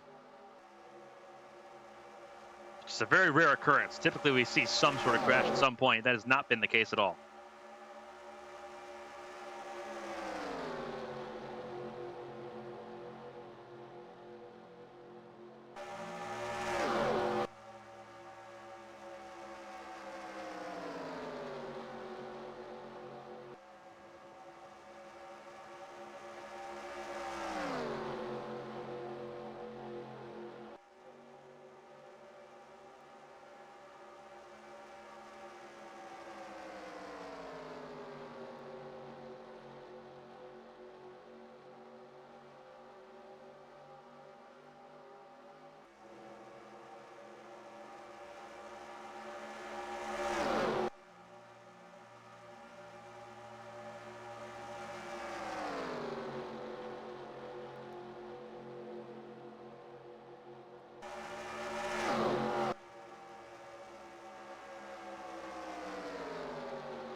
Coming to 50 laps to go here in the 42nd Daytona 500. As McKinney, Tucker lead the way, and it is by a pretty decent margin over David Walton, who's in third, Kurt Berry in fourth, Kyle Irvine, who is a lap down in 35th. He is not part of the equation. Sean Drayton up to sixth, the former IndyCar World Series champion. Let's try that again. IndyCar National Champion, IndyCar World Series driver. Make that make sense. Well, I guess they did. They have the World Championship now this year.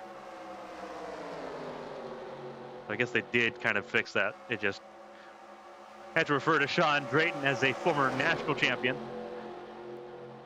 on the IndyCar side of things. He is in the top 5. His first attempt at the Daytona 500 and first full season in the Winston Cup Series has been a pretty solid start, I would say, being in the top 5 at this point.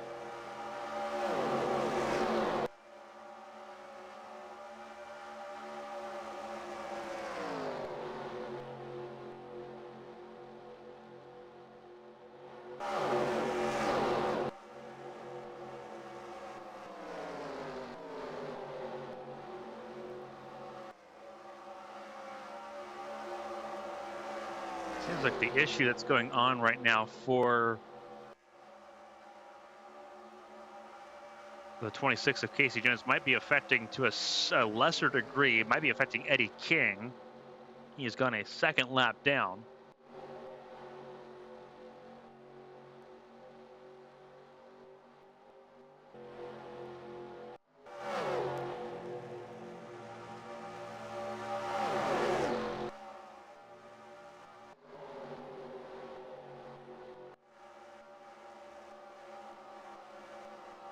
All 3 Everetts line astern right now, but they are not where they want to be. 23rd, 24th, and 25th. Here comes Ben Lawrence to separate that group up a little bit.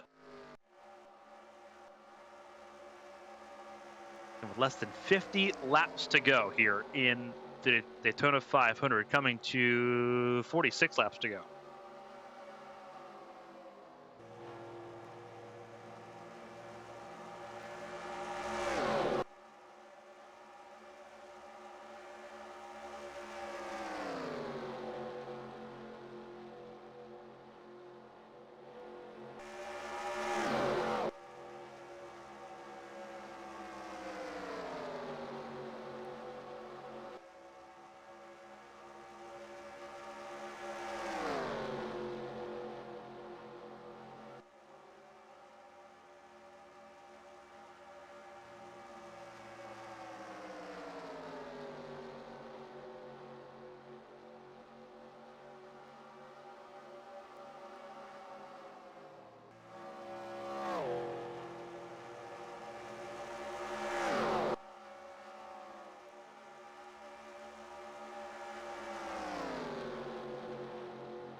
More lap traffic coming up. David Marcus now in front of the race leaders as Tucker takes the lead over.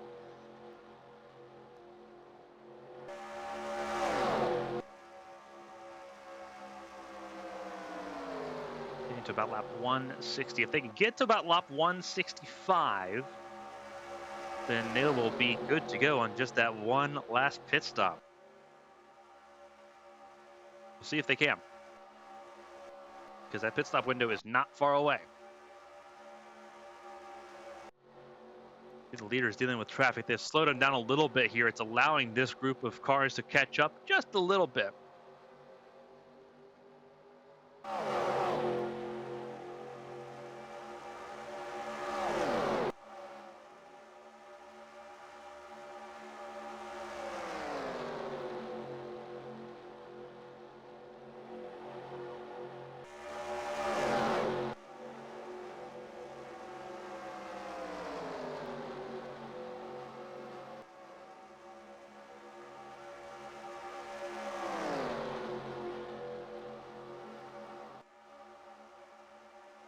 Lead lap cars here in this group from Drayton all the way down to Kurt Berry.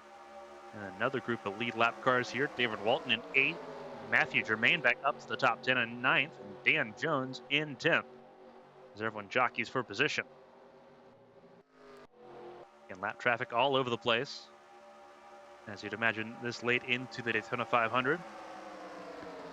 Most laps led right now so far belongs to Jensen McKinney. 54 laps led out of 158 laps completed.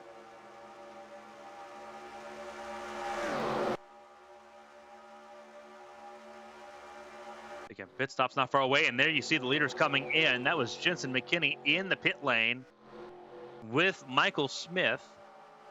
So pit stop's not far away. Eddie King already down pit lane. Does Tucker come down pit lane this time? Not this time. He stays out. Very interesting to see how this plays out. This group also stays out all the way as well. So we know McKinney's got an extra stop to make. He's also led the most laps in the race today. He's led, especially in this most recent stint, he's led just about every lap in this stint. Leading laps, leading trains, leading lines, you use more fuel. And McKinney feeling the effect of that. Tom Lewis leaves pit lane, but it seems like the field at large will not be able to complete this race without another pit stop. More cars down pit lane. And here comes Tucker. Tucker down the pit lane. More cars coming down the pit lane. That is Kurt Berry. That is John Acevedo. That is Sean Drayton down pit lane. And there's more. Matthew Germain, Keith Strong. There's Dan Jones, Clyde Elliott.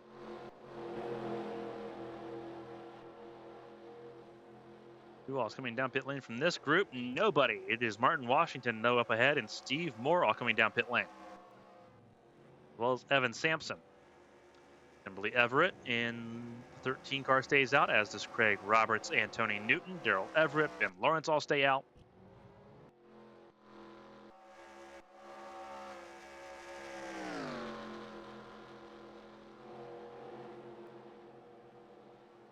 And here comes Kyle Irvine down pit lane as well.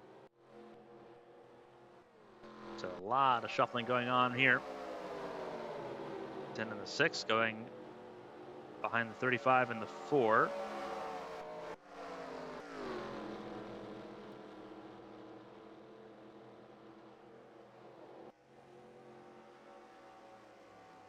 And Sullivan comes down pit lane.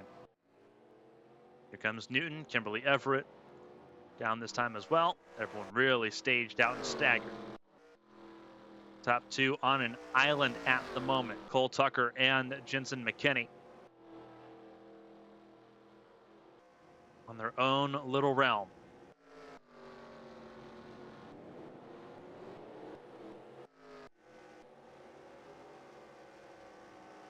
We'll see how this plays out. Sean Drayton should be in range for potentially a top 3 run.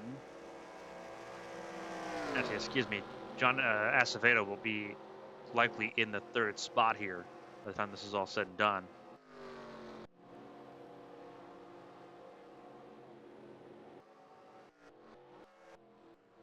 More work being done. More cars coming down pit lane. There is Everett, Greg Roberts, and Ben Lawrence.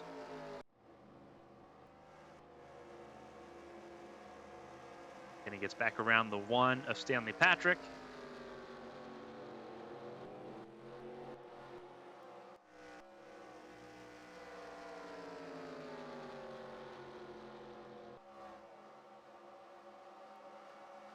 See Everett making his pit stop now. There goes Billy Hampton, the 4.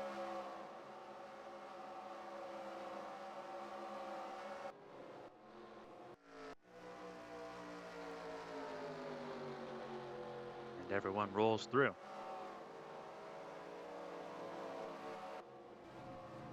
That does mean that everyone has to make a stop from here. Will not be able to make it to the end.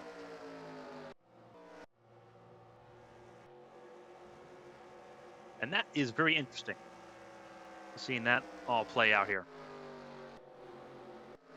Hampton leaves pit lane.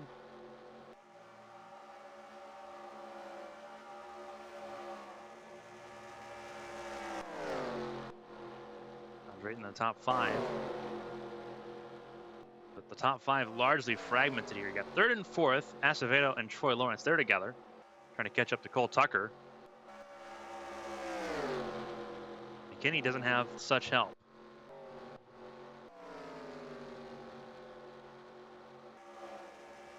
As this race moves along.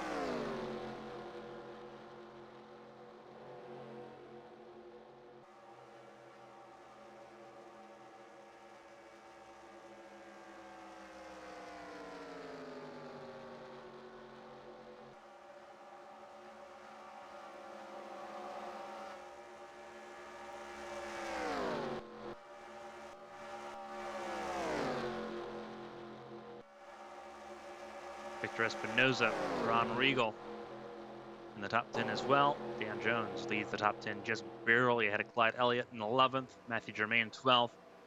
Tom Lewis 13th. Keith Strong in 14th place, and caution is out. Caution is out, and we're not sure as to why. It might be Kurt Berry. It might be Kurt Berry. We'll see what happens here to the 97.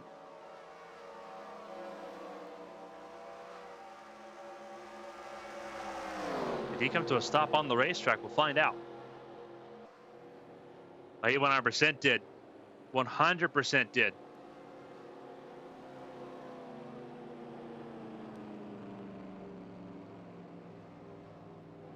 So caution is out for the 5th time today for an issue with Kurt Berry, who came to a stop on the racetrack.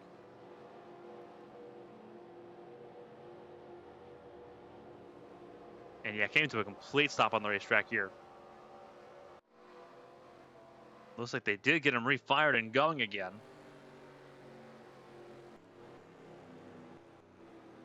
McKinney came back down pit lane. Everyone else staying out on this caution. Winning to 35 laps to go.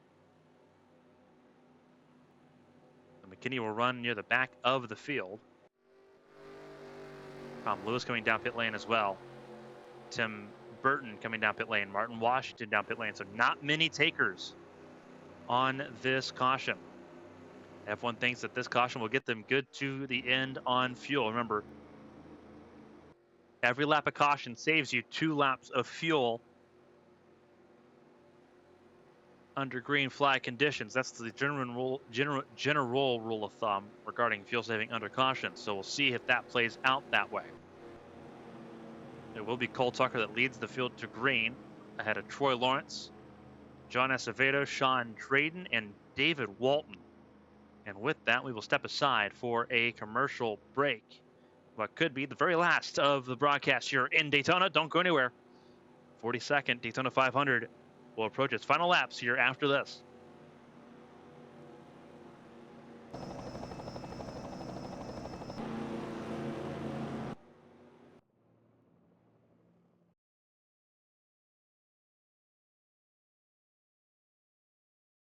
Welcome back, everyone, here to The 42nd Daytona 500 car still on pit lane as we already go back racing. Keith Strong on pit lane with some sort of issue on his 36 car. Casey Jones also in pit lane. We saw him with a lot of problems throughout this race. Still in pit lane at the moment. It is Cole Tucker and Troy Lawrence, teammates, first and second for McNally Motorsports. They lead the way for what will be potentially the final restart of this race. John Acevedo in third. Sean Drayton, the IndyCar national champion from 1998, in fourth. David Walton in fifth. And then it's Cameron Morgan, Victor Espinoza, Ron Regal, Dan Jones, and Clyde Elliott, your top 10. As the Pontiac Grand Prix race car gets ready to pull down into pit lane.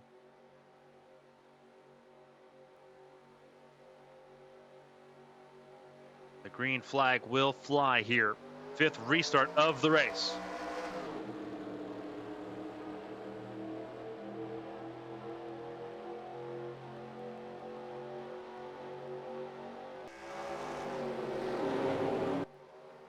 There's Keith Strong going a lap down. Casey Jones still in pit lane. So it seems like 26 might have finally let go.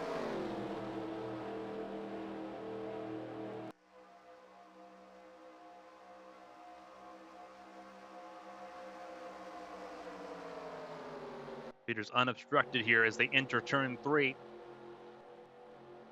See who all's got it here across the final 31 laps when they cross start finish line. Tucker leads. Lawrence, Acevedo, and Drayton. Former IndyCar national champion in fourth. Right up with him.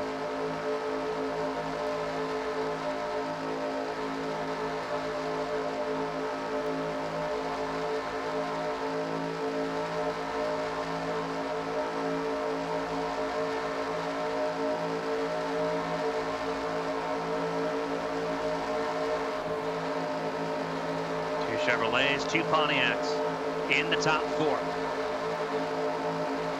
Tucker been dispatched by Troy Lawrence. Here comes Acevedo, and here comes the 11 of Drayton. What can the 11 do to the inside of the former 2-time winner of this race? Drayton, winner of the 1998 IndyCar World Series title that same year. Cole Tucker won the championship here in the Winston Cup Series and won the Daytona 500 to go with it. It's the inside of Acevedo.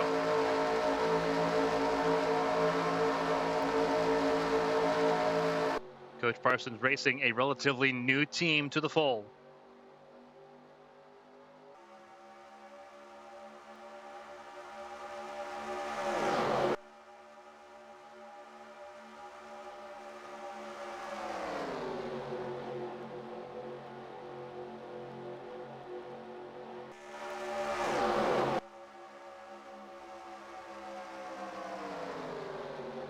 Coach Parsons Racing, founded in 1992.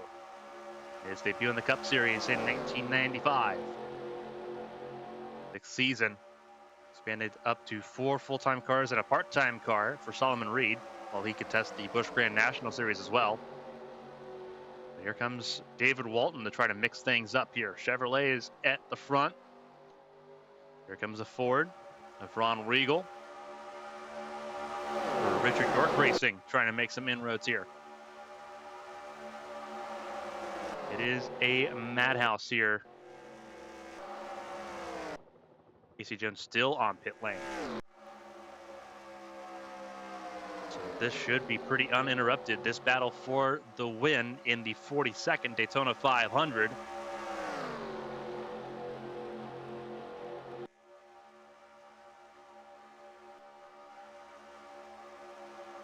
Cameron Morgan up to third, but Sean Drayton trying to make his way back forward as well. There's Victor Espinoza.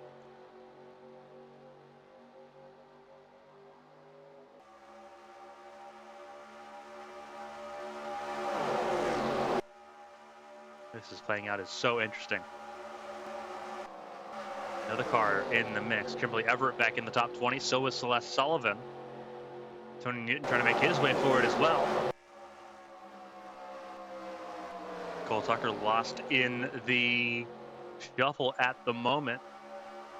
Another car really lost in the shuffle is that of Daryl Everett, still looking for his first win in Daytona. At the 500, he's won everything else here. He's won 125, he's won the Firecracker, he's won the Shootout, he's won the IROC race here, he's won in trucks, he's won a first great national race here a couple years ago. He's won everything but the big one. Right now, sitting in 22nd, he is far away from where he wants to be. It's McKinney just behind him. McKinney had to come down pit lane and pit early before that last caution came out. Actually, McKinney's just ahead of him now.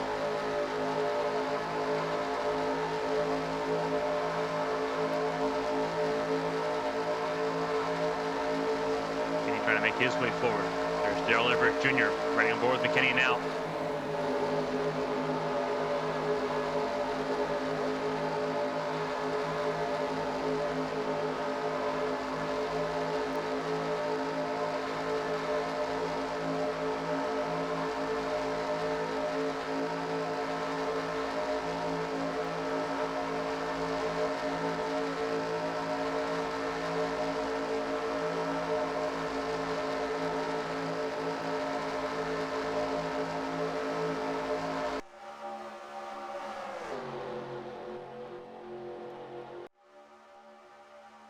Everyone jockeying back and forth here, running at full song with 25 laps to go, coming to 24 to go. Cole Tucker to the inside of Steve Moore.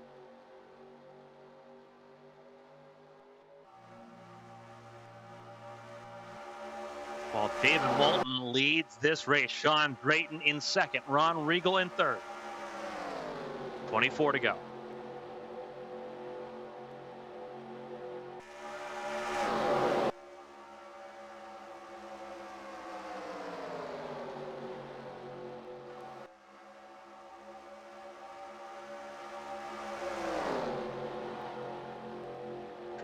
Now at the front of the field.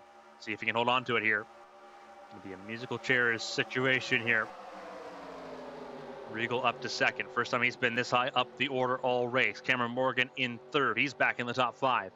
Matthew Germain, his first time in the top five all race. Cole Tucker trying to go and win his third Daytona 500. He is now in the mix once again.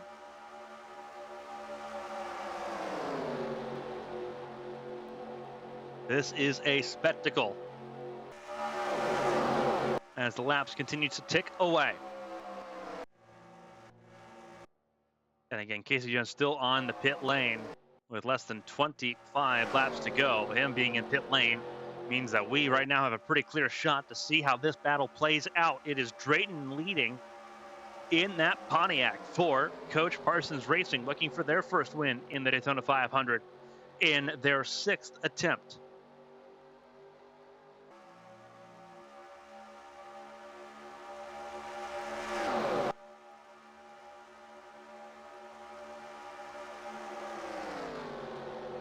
Coach John Parsons in attendance. He's got 5 cars in this field.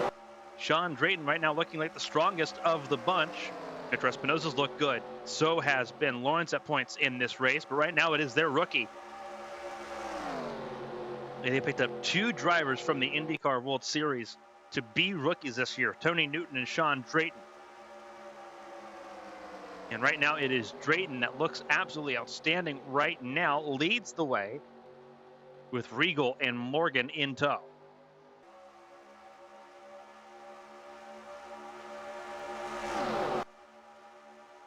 Seawall's biding their time. He's trying to move forward. Trying to move forward is the 5 of Troy Lawrence. It's on to the inside of Acevedo. Lawrence, a 2-time Winston Cup champion, trying to find his first Daytona 500 victory. Bide Elliott, the 94, that McDonald's Ford. Previously a winner, only won this race once, back in the 80s. But he does have a win. That was back when he was part of the 9 team.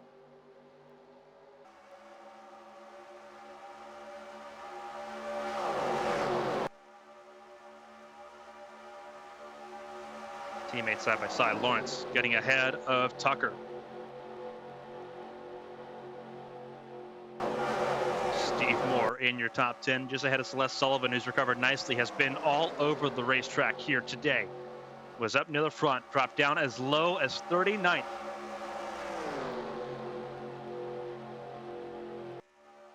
After winning her 125 on Thursday. That 35 car beginning to show some pace. Late on in this race, will it be enough coming to 19 laps to go to get through the top 10?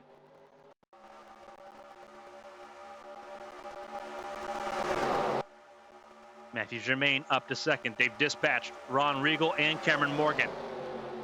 Drayton leads with 19 to go. Pontiac, Chevrolet, all in the top 3. Their best Ford slipping down the order. Drayton looks really good right now at the front of the field. It's going to take a lot to catch up to him. Matthew Germain has not been to the front all race long. Drayton, up until a few laps ago, had not led a lap. He's now led 5 in a row. Troy Lawrence has led 23. Most laps led by Jensen McKinney, 56 laps led. And it might be enough to secure him most laps led in this race and grab those 5 extra bonus points. And Germain gets dispatched by both of the McNally Motorsport cars. Tucker to third, Lawrence to second. The 3 remaining McNally Motorsport cars, the 25 also in the top 5. Remember, Joe Jamison, the 4th McNally Motorsports car, a part-time ride while he races in the Busch Grand National Series, retired on the opening lap with an engine failure, one of 4 retirements in this race. Here comes Tucker. Gets around Lawrence, so will Matthew Germain. Matthew, one of the 2 brothers for the Germain family that tried to make the Daytona 500. Matthew made it in. His brother, David Germain, full-time IndyCar World Series driver, did not make the field on Thursday. David Germain will be back in Florida next month for the start of the 2000 Armor All IndyCar World Series season in Homestead, Miami. Matthew will have to set sights early on the next race coming up here in Rockingham next week. Here comes Tucker to the point.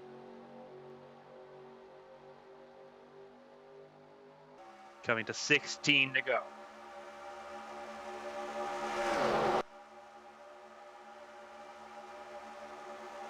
Tucker leads, looking for his 3rd Daytona 500 victory. He won the 125, the second one on Thursday. Started this race on the outside front row.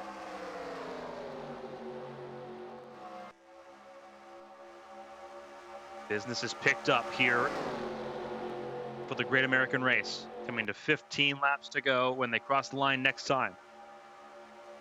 Troy Lawrence looking for what it could be his best shot to win the Daytona 500. Again, 2-time series champion.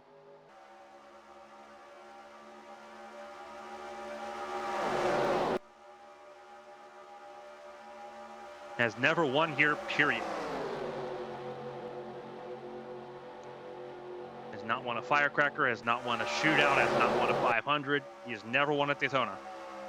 It is McNally 1, 2, 3 with 15 to go. How likely is it that they're going to be able to hold on to it? Not sure. Another McNally engine, the Bluegrass Racing number 95 of David Walton. That's another McNally engine. So engines powering all of the top 4.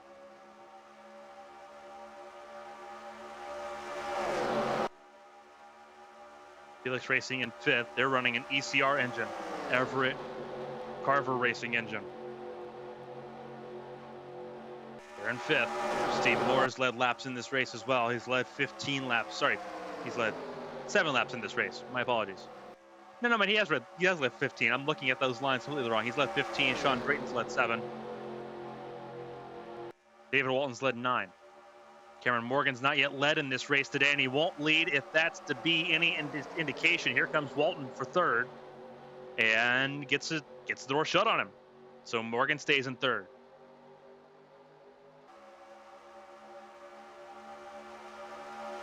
Very interesting fight playing out here.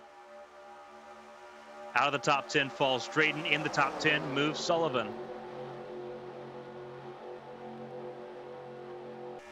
As the laps tick down.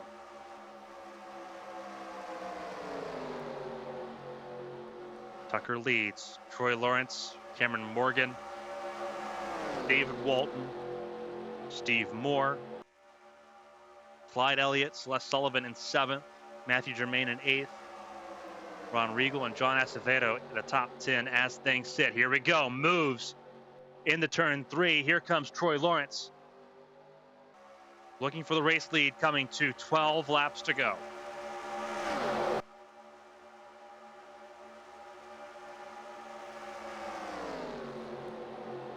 Pass made. Lawrence back up the front. 24th lap led for him.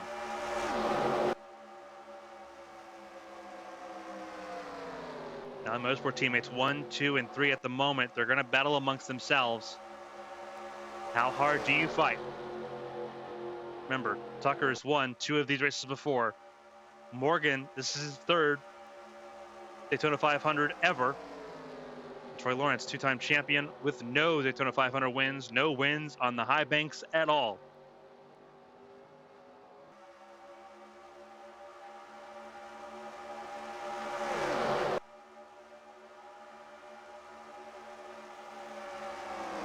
This is wild. Absolutely wild to look at here. Tucker shadows Troy Lawrence with 11 to go. And again, McNally Motorsport engines sitting 1st through 4th. It is Chevrolet 1st through 5th. You have to look at your 6th place car, Clyde Elliott, for your best Ford, and your best Pontiac is Celeste Sullivan right now in the 7th spot.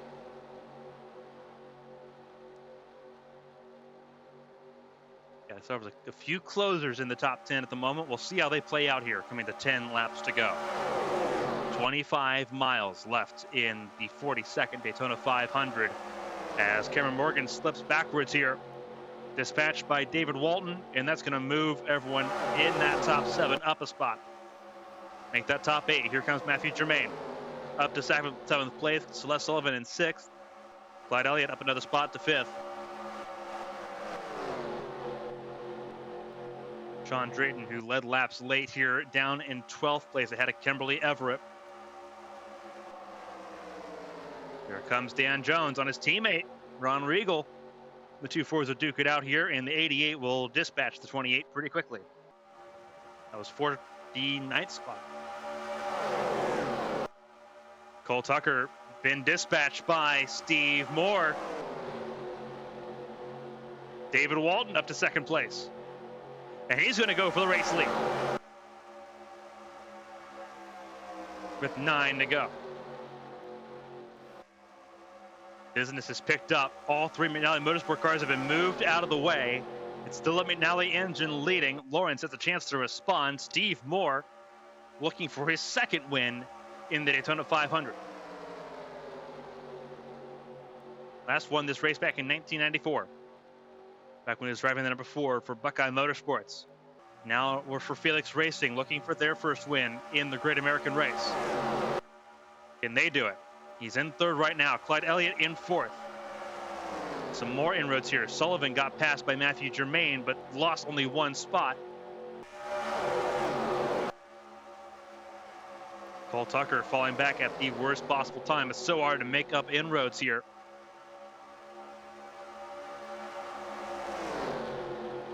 And that chance for a 3rd Daytona 500 win might be coming to a close.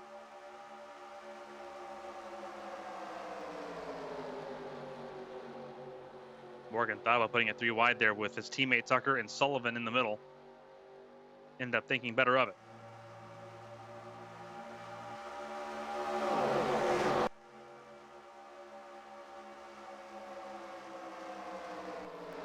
We're trying so hard to hang on here. Walton leads the way. Lawrence in second. Steve Moore third. Clyde Elliott fourth. Matthew Germain top five. Battle for sixth between Sullivan and Tucker. And Sullivan's going to win that battle slowly but surely in that Pontiac. Best Pontiac in the field is that 35 right now as things sit. There's a couple in the top 10. Acevedo for King Enterprises is in the top 10 as well.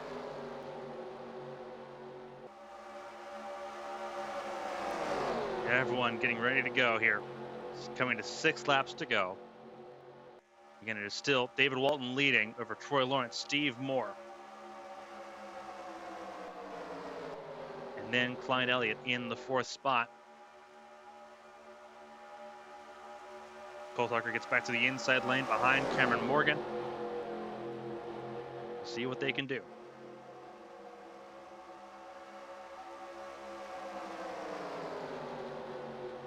6 to go. Clyde Elliott looks like he's getting ready to make a move here on Steve Moore. Is that going to be the case? He's not close enough, I don't think. He is not. You have to wait another lap here. Everyone trying to wind up momentum here. Sullivan peeking out, getting some fresh air on the nose of that Pontiac.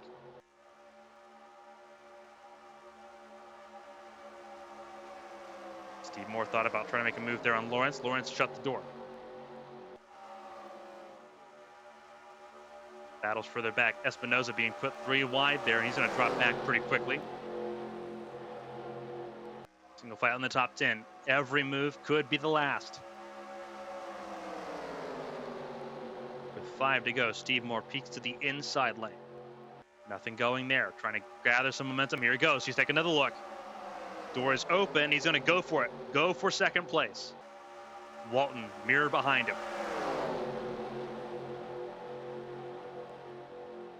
Moore goes up to second place. Lawrence only loses 1 spot. Elliott shuffled to the outside lane by Matthew Germain in the melee. And here comes Sullivan for 5th. Into turn 1.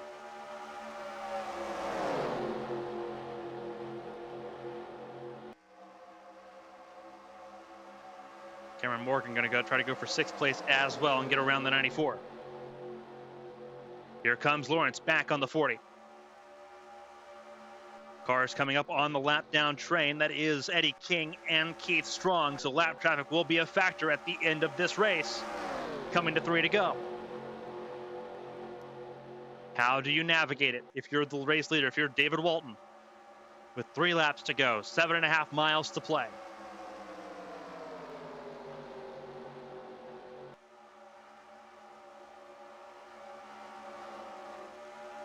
These are races that can make careers. We've seen that through the history of this race. The marquee event of the Winston Cup season. He is less than 3 laps away from getting his first ever Winston Cup Series win in the biggest race of them all.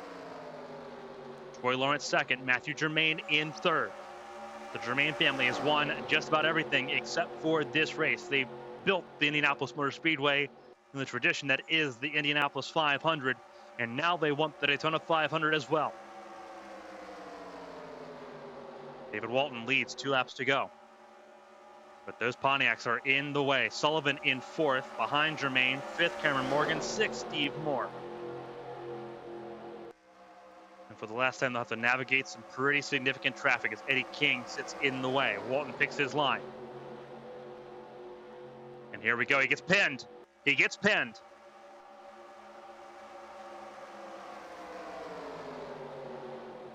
Eddie King traps them both.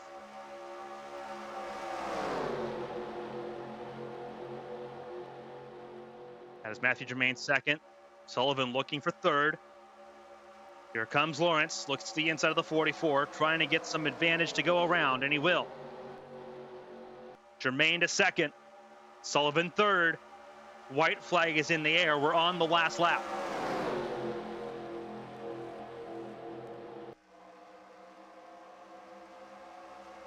And David Walton will not have a chance to win the Daytona 500. Does Jermaine move? No, Lawrence moves first.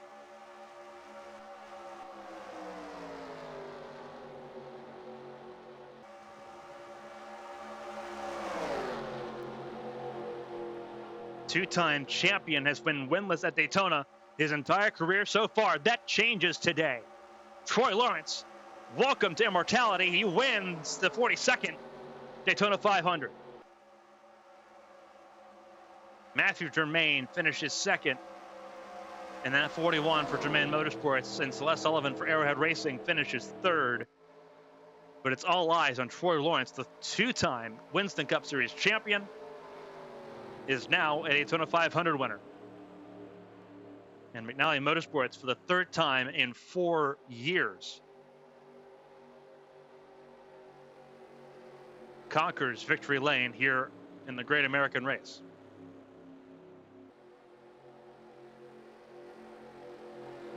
Cameron Morgan in fourth, Steve Moore fifth, Cole Tucker in sixth. David Walton ends up crossing the line seventh, ahead of Dan Jones, Sean Drayton, who ends up back in the top 10, and John Acevedo, who rounds out the top 10 in 10th. Clyde Elliott in the 11th spot, Kimberly Everett, Ron Regal in 13th, Mark Medina, Ben Lawrence, Billy Hampton, Craig Roberts in 17th, Jensen McKinney only making it up into the top 20, ahead of Tony Newton. Results running at the top of your screen right now as things sit. Martin Washington in 20th place behind Craig Roberts and Jensen McKinney. Royalty Racing not having a great day, all things considered, at the end there. Victor Espinoza in 21st, Tom Lewis 22nd, Daryl Everett, a very disappointing day for the pole sitter, will once again miss out on winning a Daytona 500. 23rd for him, ahead of Tim Barton and his son, Daryl Everett Jr., his first Daytona 500. He gets to the start-finish line. He completes all 200 laps. He finishes 25th, though, in his endeavor. Jeff Beltran and Weston Button, 26th and 27th. Weston Button, first car a lap down. Stanley Patrick a lap down as well in 28th. Kyle Irvine in 29th. Again, as those results roll at the top of your screen, Bobby Jefferson rounds out your top 30. Ahead of Solomon Reed in 31st, the 81 car. Part-time effort for Coach Parsons Racing. Had some pace, but being black flagged early on, went a lap down and never recovered. Michael Smith in 32nd, Evan Sampson 33rd. All of them a lap down. David Marcus also a lap down in the 34th position. Look at cars 2 laps down at the end after Keith Strong, who finished the lap down, technically on the lead lap ahead of your race leader. Kurt Berry in 36th, 2 laps down. Eddie King 2 laps down as well. We saw him go a second lap down at the end of the race. Casey Jones ended up not taking to the racetrack again. Ends up 43 laps down in total. And then you look at retirements here. Jerry Summers, Blaze Anderson, Vincent Knight, and Joe Jamieson. A gearbox failure for Jerry Summers. Engine failures for Anderson, Knight, and Jamieson. To round out the 42-car field here in the 42nd Daytona 500.